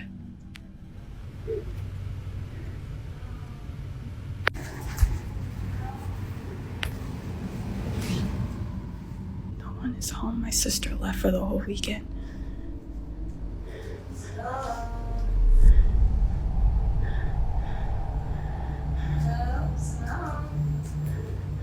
Who is that? Who is that in my house?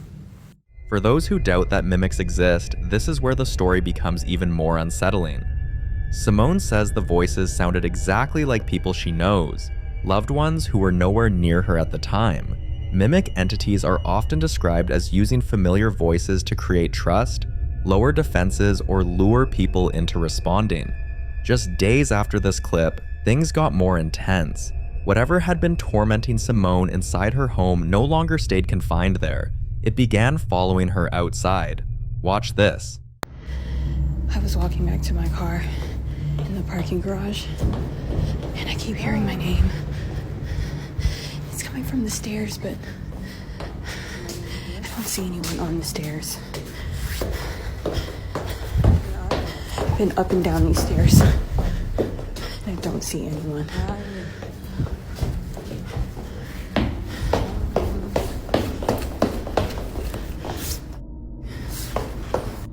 I've just been staying inside. I can't trust anything anymore. At times, it sounds as if someone is directly behind her, or suddenly in front of her.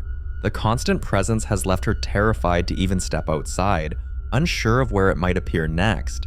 Many later connected these events back to her very first video, saying the shadowy figure she captured in the woods may have followed her home. Because of this, she's been warned not to acknowledge it, not to speak to it, react to it, or engage in any way. According to those familiar with attachment cases, acknowledgement is believed to strengthen these entities, feeding them attention and allowing them to tighten their hold. Whatever is happening to Simone, it's no longer limited to one place, and that's what makes this case so unsettling.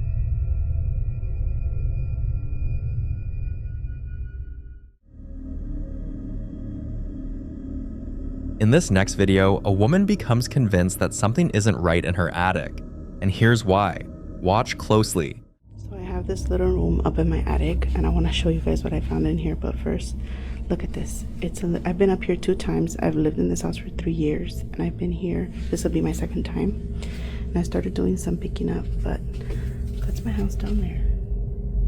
And this is, so if you close the door, look how tiny it is.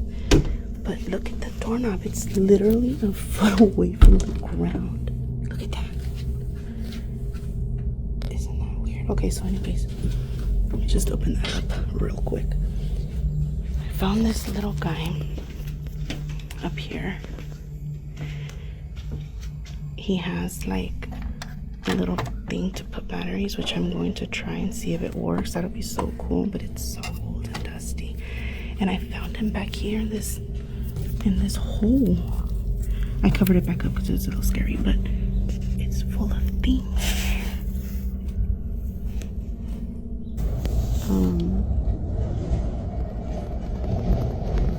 Oh, what?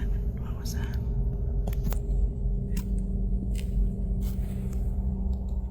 The first thing people notice is the hole. Where does it actually go? And more importantly, what just moved? She can't explain it, so she goes back later to take clear photos of the opening, hoping to get a better look at what's inside. This time, nothing seems out of place. No movement, no shadows, just silence. But in her next video, she films the inside of her home to clear up questions viewers kept asking, especially about the furniture stored in the attic. There's no possible way those items could fit through the small opening that leads up there. Watch carefully. You can't really see what was seen on the previous video. Plus, I was by myself. There was nobody in here. There was nobody walking around. This is the closet. And then there's one more. Let me show you guys. This is another room. Again, no holes in the ceilings. Another vent, but no like visible holes that you could see through. And then the closet, no holes. But there is a weird little door again. I don't know what's up with the weird little doors. That one's sealed. You can't open it. It's sealed. Let's go upstairs. We're up here already, and I got to the room, and I want to show you guys. I cleaned up a little bit, but to answer some of your questions, someone asked, what does this window lead to right next to the door? And I don't know. It's sealed, and there's like, yeah, it's just covered with siding. And then how did the furniture get up here? I'm assuming somebody built this up here. However, I don't know how this chair got up here. It's pretty big. I'm assuming right before they built the room, maybe they put it up here. I don't know. And then for the hole, there, as you can see, there's electricity. Oh, something else. These cables, these were all plugged in, and they go this way. Let me grab this light so I can show you guys. But let me go here. 1 second, because oh god. So the wires go all the way in here, and they're connected to something that just, there's more trash on this side of the house. See? Oh shit, there's a big ass one. Okay, so that's that side, right? The left side. But the right side, let's go take a look at the right side real quick. It's so hot in here. Oh boy. Okay, so there's no mirrors. I know you guys are saying, oh, there's a mirror. There's no mirror. No holes. Just trash. Like, I don't know. Some people suggest the unthinkable, that someone could be living up there without her knowledge. Others mention something far more disturbing, a disappointment room. A disappointment room is believed to be a hidden space in older homes where families once confined relatives who were physically or mentally disabled, often kept out of sight and spoken about in shame. Paranormal researchers believe locations tied to isolation, neglect, or suffering can retain emotional imprints, sometimes manifesting as unexplained movement, sounds, or the feeling of being watched. Not long after these theories surfaced, she began noticing things that seemed to support the idea that the attic once served a darker purpose. Watch this. I was gonna just update you guys once I was finished, but I wanted to show you while I was grabbing my vacuum from downstairs. I noticed this little latch, and I know a lot of you guys in the comments were saying that this might have been a disappointment room, and I'm slowly starting to believe that it might have been. There's also the electrical outlet, well, the little on and off switch for the electricity. For all the lights that are in here are powered on from the outside, as well as I think that they might have locked the door from the outside using this little thing with a lock. So yeah, it's a little sad actually. Now, many have urged her to place a camera up there, especially since some still believe a living person could be accessing the space in secret. Others are convinced whatever remains up there isn't human at all. But what do you think? A hidden room with a disturbing past? Or someone living where they shouldn't be? I'll leave you to be the judge of this one.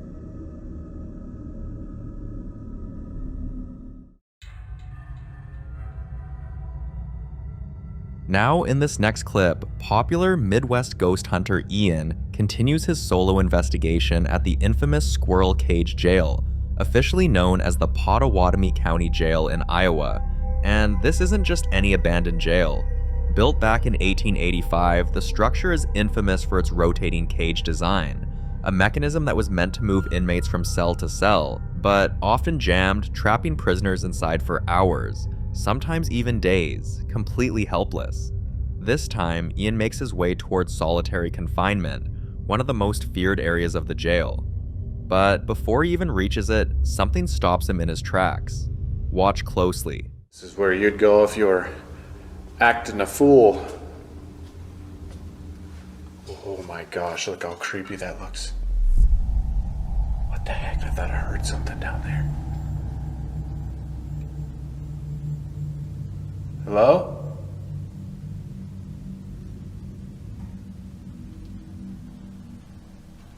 Anyone down there? Let's go on a little further. Oh, it's tight. This is just the hallway leading up to it. Hello? There it is. You see that? Damn, that looks terrifying. Is there somebody back here?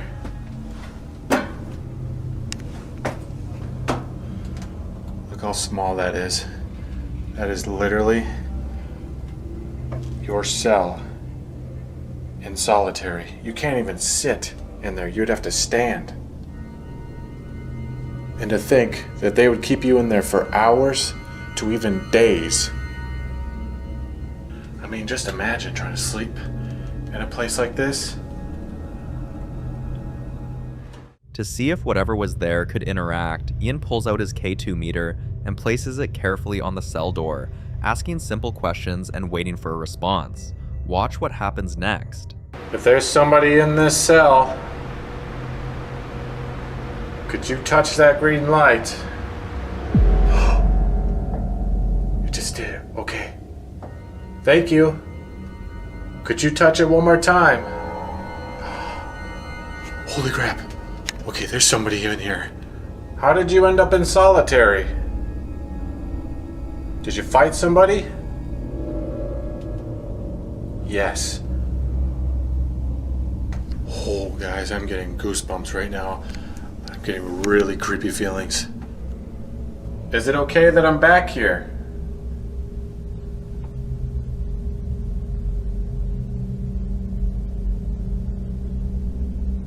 Do you not like me over here? Oh, no way, guys. He wants me gone. If you want me gone, I dare you to try to scare me out of here.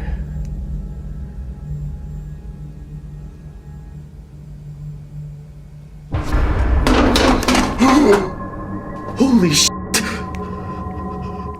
Without warning, the K2 is knocked off the door, hitting the ground hard. Ian hadn't touched it, there was no airflow, no vibration, and the device wasn't balanced in a way that it could simply fall on its own.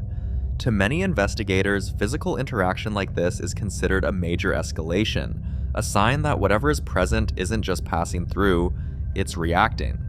Also, solitary confinement in old jails is often linked to intense emotional energy, isolation, fear, anger. and some believe spirits tied to those spaces are far more aggressive when disturbed. After what Ian experienced, it's hard not to wonder, was this a warning or something daring him to stay? This jail has seen years of isolation, panic, and desperation. Men locked inside a metal cage that could stop turning at any moment, left in darkness, unable to move, scream, or escape. Some believe that kind of suffering doesn't fade. It imprints. And when someone walks those halls alone, asking questions, turning on equipment, it may be enough to wake something that never truly left. For more haunting videos including Ian, subscribe to the channel now. The following clip was captured by a woman named Rosanna, who reached a point where she simply couldn't take what was happening in her apartment anymore. For weeks, she had been living in a space that no longer felt like her own, a place where normal routines were constantly interrupted by things she couldn't explain or control. It started gradually, with objects moving on their own, small enough at first to question, but frequent enough to become impossible to ignore. Then it escalated into something far more personal, moments where she felt something touch her when no one was there, followed by fleeting figures appearing in the corners of her room, never fully visible, but always there long enough to be noticed, and then gone. Eventually, it became too much, so she left. Rosanna moved into an Airbnb, putting as much distance as she could between herself and whatever she believed was in that apartment, hoping that a new environment would finally bring her some peace. And for about a month, it did. Until one night, around 3 a.m., she suddenly wakes up to something that immediately breaks that sense of calm. The sound of singing coming from inside her bathroom. Listen closely.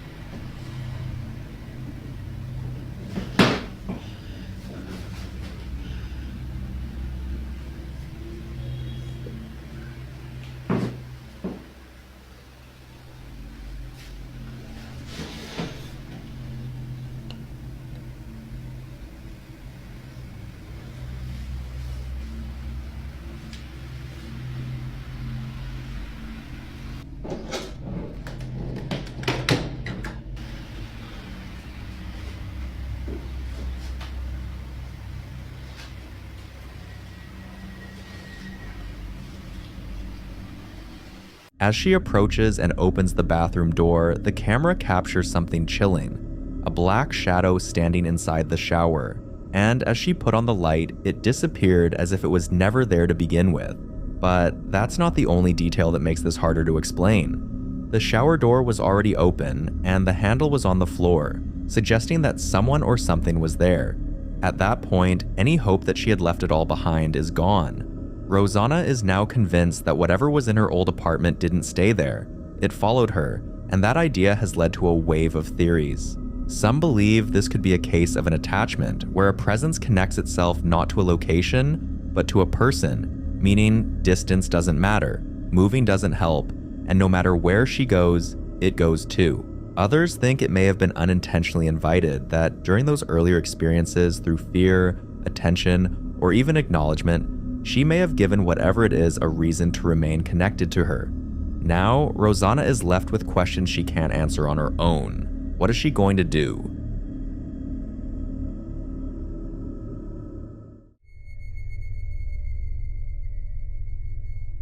In this next video, a man who has been dealing with relentless disturbances in his home finally reaches a breaking point. After nights filled with interrupted sleep, unexplained noises, and the constant feeling that he is not alone, even when every room appears empty.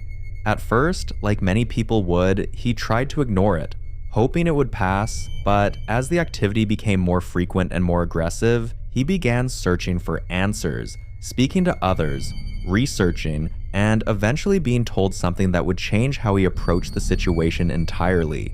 According to what he later shared, he came to believe that the presence in his home was the restless soul of an extremely old man, someone who had once lived there and, for reasons unknown, never truly left, a presence he claimed was around 192 years old, bound to the space in a way that rituals alone couldn't seem to break. So, one night, after being woken up yet again by the familiar sound of things scattering around the house, he decided to take a different approach: confrontation. Watch. Y 25 de la mañana, gente, allá está el reloj y le voy a mostrar cómo un alma que no puede irse a descansar en paz molesta. ¿Ven la sombra? Miren la sombra ahí. Miren la sombra ahí cómo está sentada. A las almas les gusta la tranquilidad, ¿no es cierto? O sea, ellas pueden espantar, pero nosotros no a ellas. Entonces nosotros tenemos que filmarle lo más tranquilo que podamos. ¡Dale! ¡Arriba la mano! ¿Qué está haciendo?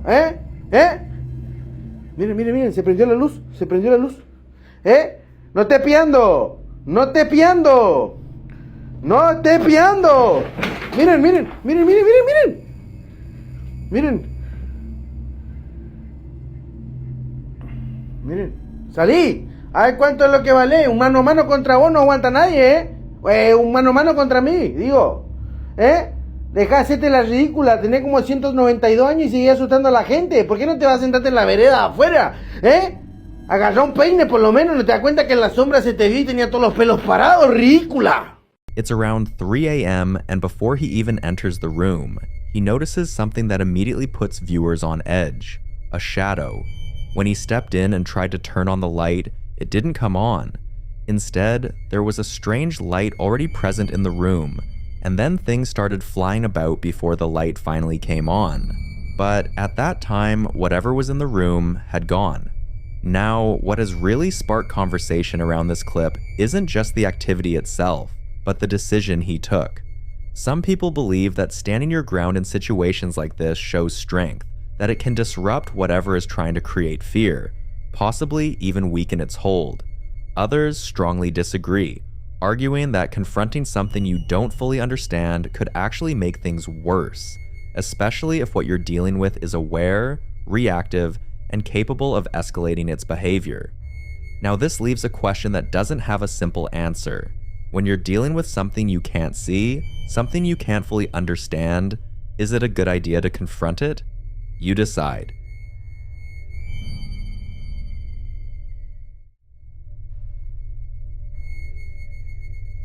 Now, this next clip is about a man named Nate, someone whose situation has been getting progressively more intense ever since he unknowingly brought something home from the cemetery where he works. Something that, at first, didn't seem like much, but over the past few weeks has turned his house into a place he no longer feels safe in. Nate began noticing that sharp objects, particularly knives, would go missing, only to be found in places he never left them, sometimes positioned in ways that felt deliberate, almost like they were being placed rather than dropped. One morning, he finally managed to catch it on camera. Have a look. Alright guys, so I was just upstairs changing and I heard a loud ass crash down here. The dog ran down. She was in the kitchen getting water and she booked into here from the kitchen, so guessing it. I just felt the breath on me. So I'm guessing it came from the kitchen.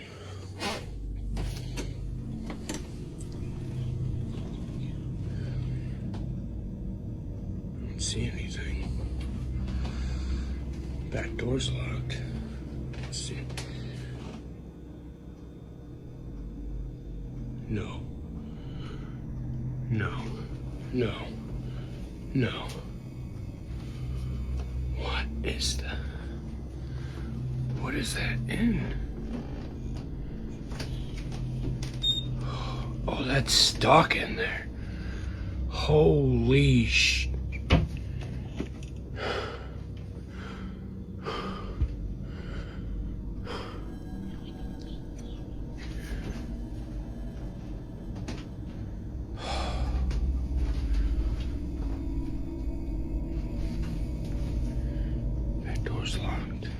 What makes this even more unsettling is what happens as he tries to approach it. If you listen closely, there's a whisper. Some viewers are convinced they hear the words, "I'm gonna get ya," while others aren't entirely sure, but agree that whatever is being said doesn't sound friendly. At that point, concern around his situation grows, and many people begin advising him to try something different, something often suggested in cases like this: the ignoring method. He was told to give whatever it is as little attention as possible in the hope that it loses interest or weakens over time. So Nate tries it, and later, while explaining how it's been going, this happens. So, I have been doing my best. I have been taking a conscious effort to ignore things when they start happening around the house. I will admit it's hard when they're happening like right in front of me, 5 feet away from me. I do take a second to just try to catch myself before I react.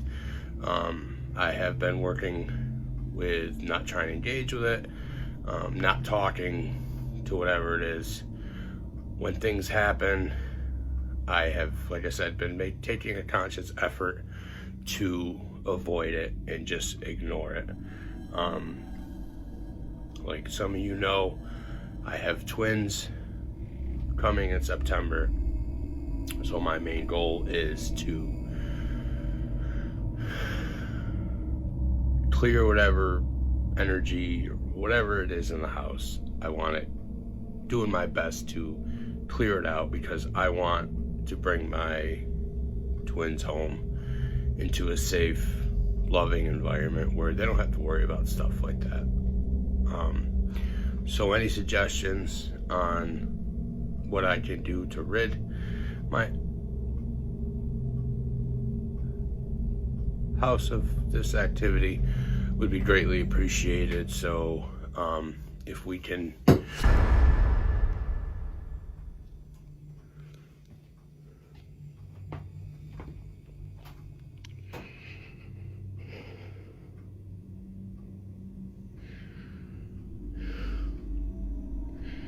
how do you ignore that? How do you ignore that?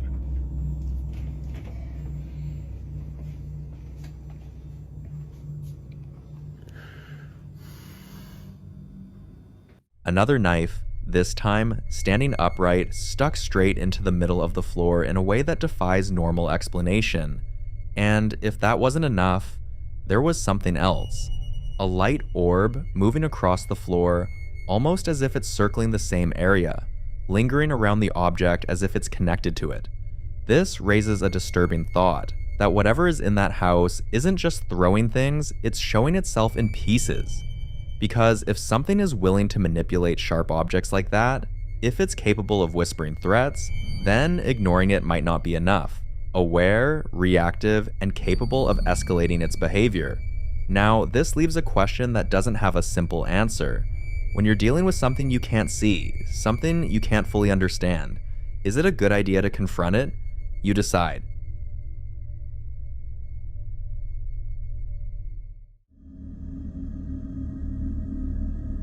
The following video was recorded during a school field trip to the mountains, and while the exact source of the clip remains unknown, it's widely believed that whoever captured it was either a student or a teacher accompanying the group on this trip, documenting what should have been a completely normal and uneventful journey. Everything about the setting feels routine: a bus filled with students, the quiet hum of the road, and the kind of casual distractions you'd expect, with people either talking among themselves or staring out at the mountain scenery passing by. Nothing about the moment suggests that anything unusual is about to happen, but as it turns out, something else may have been there with them, or at the very least, very close. What makes this clip especially unsettling is the fact that no one on the bus seems to notice anything at all, not during the moment, not while it's happening, which means whatever appears goes completely unseen until the footage is reviewed later. See if you can catch it.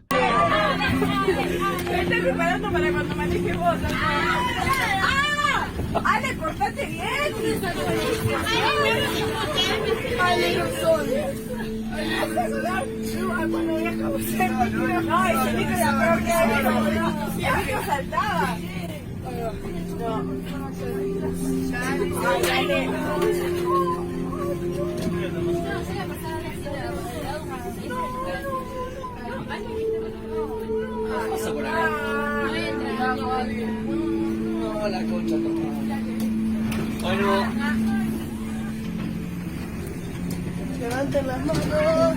¿Qué mano me voy a morir? Sí. Pero es linda.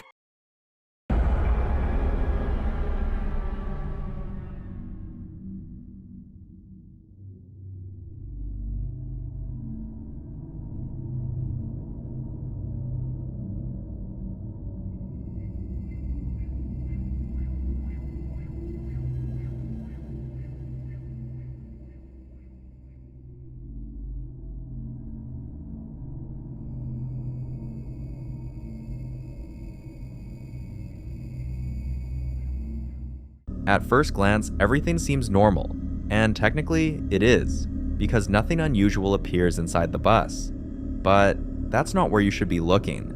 The key detail is the dash cam feed displayed on the TV inside the bus, which shows the road ahead in real time. And that's where it happens. For a brief moment, something passes in front of the bus. A figure, but not one that looks right. The movement is the first thing that stands out, because instead of walking naturally, it seems to stagger across the bridge, almost like it's limping or struggling to maintain balance. Its motion uneven and unnatural in a way that immediately feels off. Then, there's the appearance. What looks like a pair of moving legs is clearly visible, but the rest of the body isn't. If something like that can be right in front of people and still go completely unseen, then how often does something like this happen without anyone ever knowing?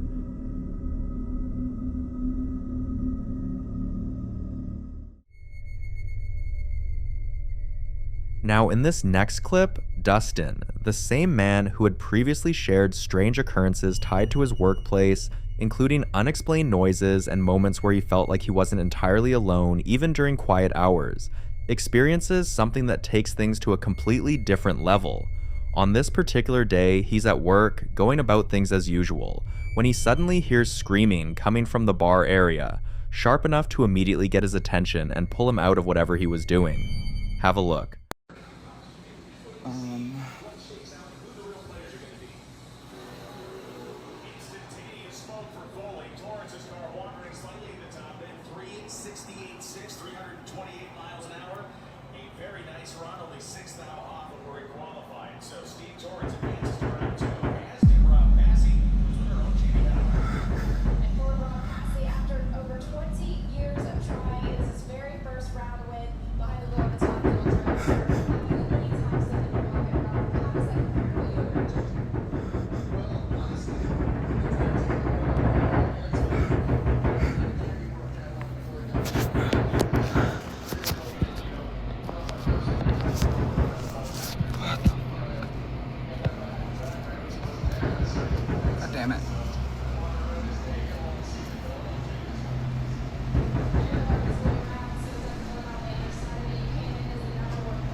At first, nothing seems out of place, but if you take a closer look at the mirror behind the bar, you'll notice something that doesn't quite line up.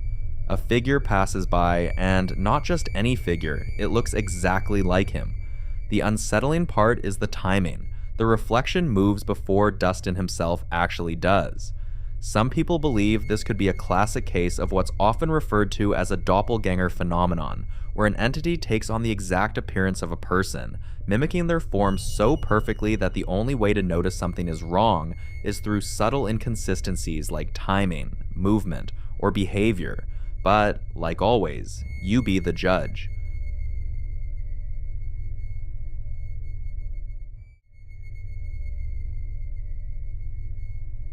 In this next clip, a paranormal investigator sets out to explore an abandoned house, the kind of place where time seems to have stopped and every corner feels like it's holding on to a story that was never fully told, hoping to document small details, fragments that might explain what once happened there and why it was left behind in such a state. At first, everything follows the usual pattern of an exploration, scanning rooms and taking in the silence, but the moment he crosses into a certain part of the house, the atmosphere shifts in a way that feels immediate and hard to ignore, almost as if his presence alone has triggered something.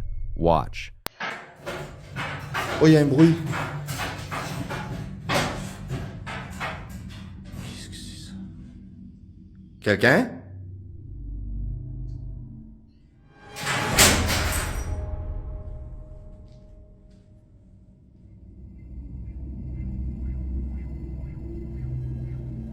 Abusé. Oh la dinguerie. C'est qui là-bas? Y'a quelqu'un? Bon allez, je vais dire ça comme ça. Si c'est un démon, fais-moi bouger autre chose.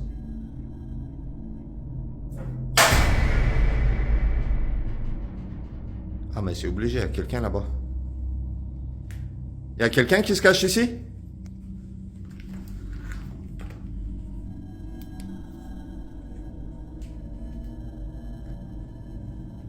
Quelqu'un qui se cache ici, c'est obligé.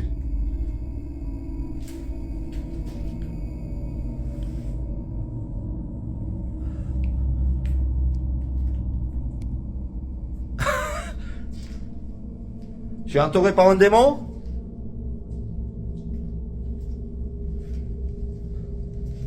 Edgar? Edgar? As soon as he enters that room, there's sudden movement, and his first instinct is to assume it's his friend Edgar playing a prank to get a reaction out of him. But when he moves closer to where the movement came from, there's no one there. Trying to understand what just happened, he calls out for Edgar, searching through the structure, moving deeper into parts of the building that look even more unstable and forgotten, until he reaches another section that raises even more questions. Watch.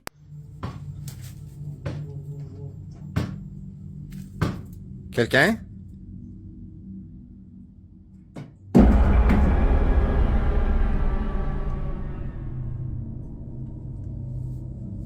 Qu'est-ce que c'est ça?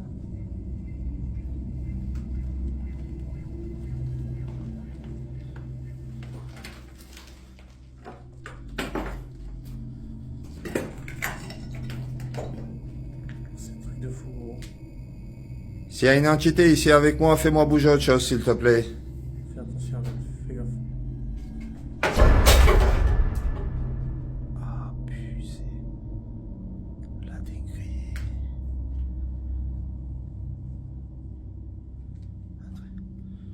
Pour te rassurer, je suis là en paix. Et je suis en retour.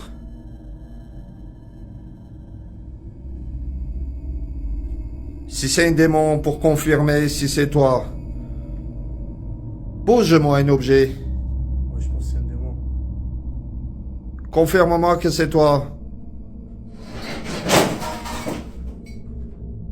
La dinguerie.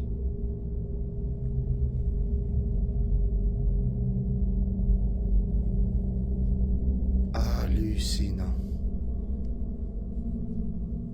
This part of the house is in complete disarray, not in the slow, natural way you'd expect from decay over time, but in a way that suggests force, as if things have been knocked over, thrown, and scattered deliberately, leaving behind a scene that feels less like abandonment and more like the aftermath of something disruptive.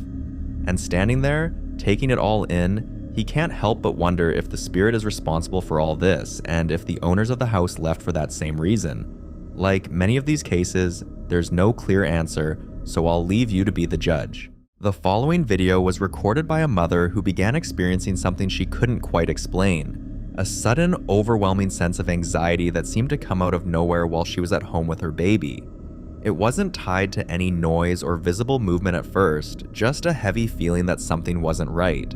On this particular day, it was just her and her son in the house, sitting together and watching a movie. Everything calm and completely normal. But then, something small caught her attention. The bathroom door. The last time she had looked at it, it had been slightly shut.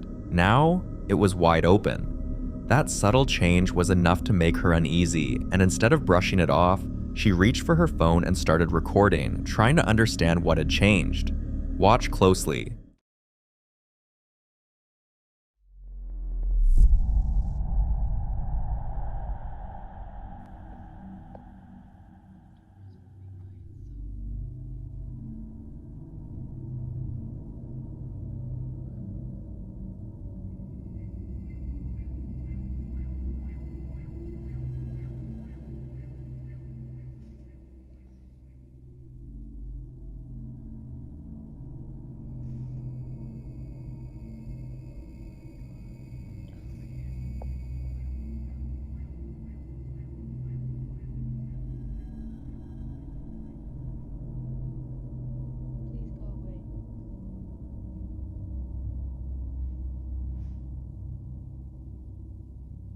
Please go away.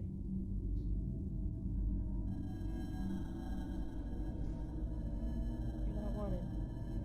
Go away. Wherever you are, go away.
Spooky? Psst, psst, psst, psst, psst. Spook?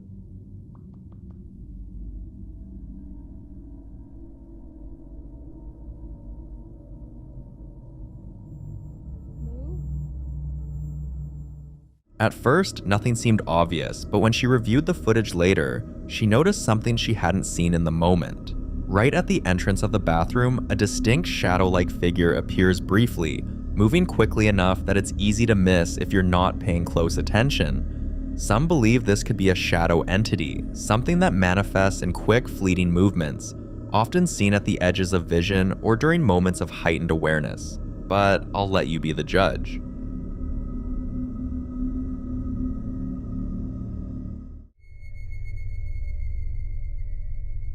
This next video was recorded by a Ring camera inside the home of a woman named Jennifer, who owns a beautiful historic house dating all the way back to 1907, filled with antique pieces that go as far back as 1903.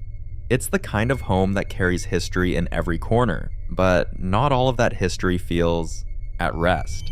Not long after moving in, Jennifer began noticing things she couldn't explain. Soft footsteps when no one else was home, faint whispering drifting from empty rooms, and objects that seemed to shift slightly when she wasn't looking directly at them.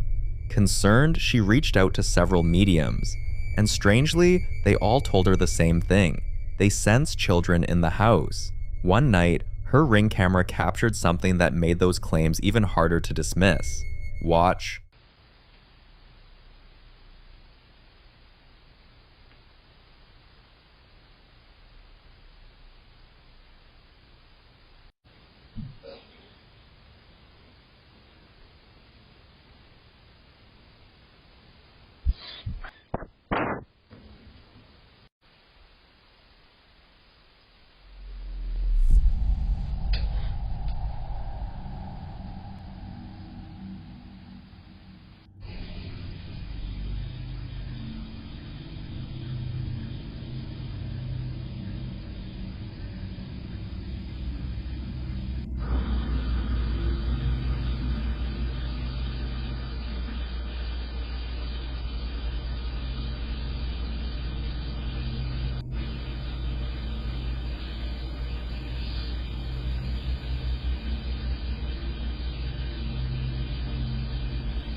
The first thing people noticed were the large orbs forming inside the dollhouse, something that already feels unsettling on its own. But then the dollhouse camera itself shifts position, and that's not all. At the very beginning of the video, as the cat walks down the stairs, some viewers notice something else, the faint sound of what appears to be a man coughing. Jennifer later revealed that the family who previously owned the house passed away tragically, which immediately shifted how people interpreted the footage. Because if multiple mediums sense children, and there's an unexplained adult presence heard in the background, then what exactly is still in that house? Some believe there may be more than one presence, and not all of them are children. So is this a case of a family that never truly left, or something else entirely, using their memory to remain unseen? You decide.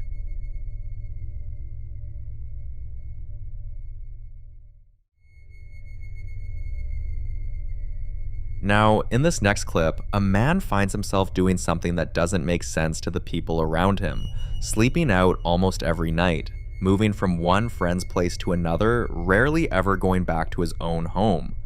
At first, his friends didn't think much of it. Maybe he just enjoyed the company. Maybe he didn't like being alone. But after a while, the pattern became too obvious to ignore. Day after day, he kept avoiding his own house, so they started asking questions, and he quickly realized something.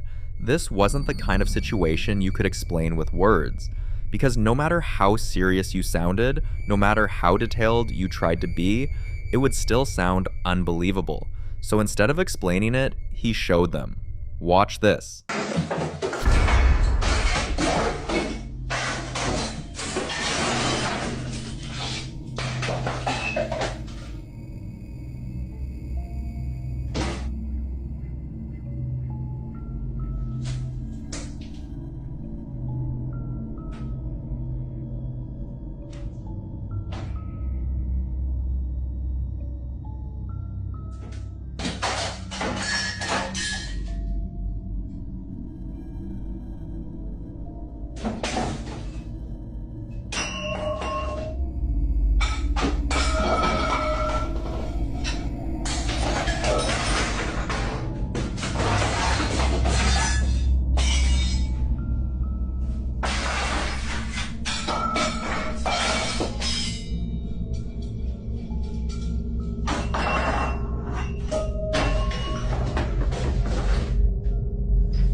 Objects aren't just falling, they're being flung across the room. Glass shatters, plates are thrown, chairs move with force as if something unseen is tearing through the space with intent. And according to him, this wasn't a one-time thing. This had been happening repeatedly, turning his home into what he described as a living nightmare. He would hear loud crashes at night, wake up to rooms completely destroyed, and sometimes even feel like something was moving through the house while he was still inside, forcing him to leave just to feel safe. There were moments where doors would slam shut behind him as he tried to leave, and times when he claimed he heard low, unintelligible sounds, almost like something trying to speak but never fully forming words. Some viewers have suggested that this could be a case of a demonic presence, and if that's true, then what he captured might just be the beginning. So is leaving the house the only option he has left? You be the judge.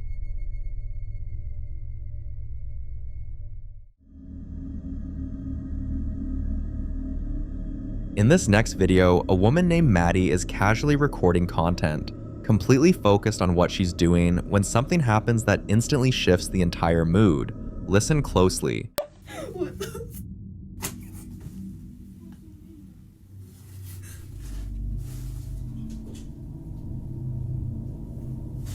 What the fuck is that?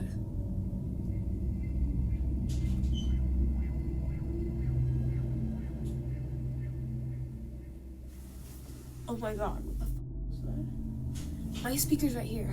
My speaker's right here. What the fuck is that? Am I schizophrenic? Dude, someone just talked behind me. I just heard myself echo back. A voice can be heard, but people can't seem to agree on what it actually says. Some hear, "What's your name?" Others are convinced it says, "Look behind you," and a few even believe it sounds like, "What do you mean?" But no matter what people hear, everyone agrees on one thing. there was a voice. This is where things start to feel especially unsettling, because many believe this could be an example of what's often referred to as a mimic, a presence that doesn't just make noise, but uses human-like voices to get attention, confuse, or even lure a reaction. These kinds of entities are often described as unpredictable, sometimes repeating phrases, other times creating entirely new ones, but always with one goal: to be heard. And once they are acknowledged, the activity can escalate.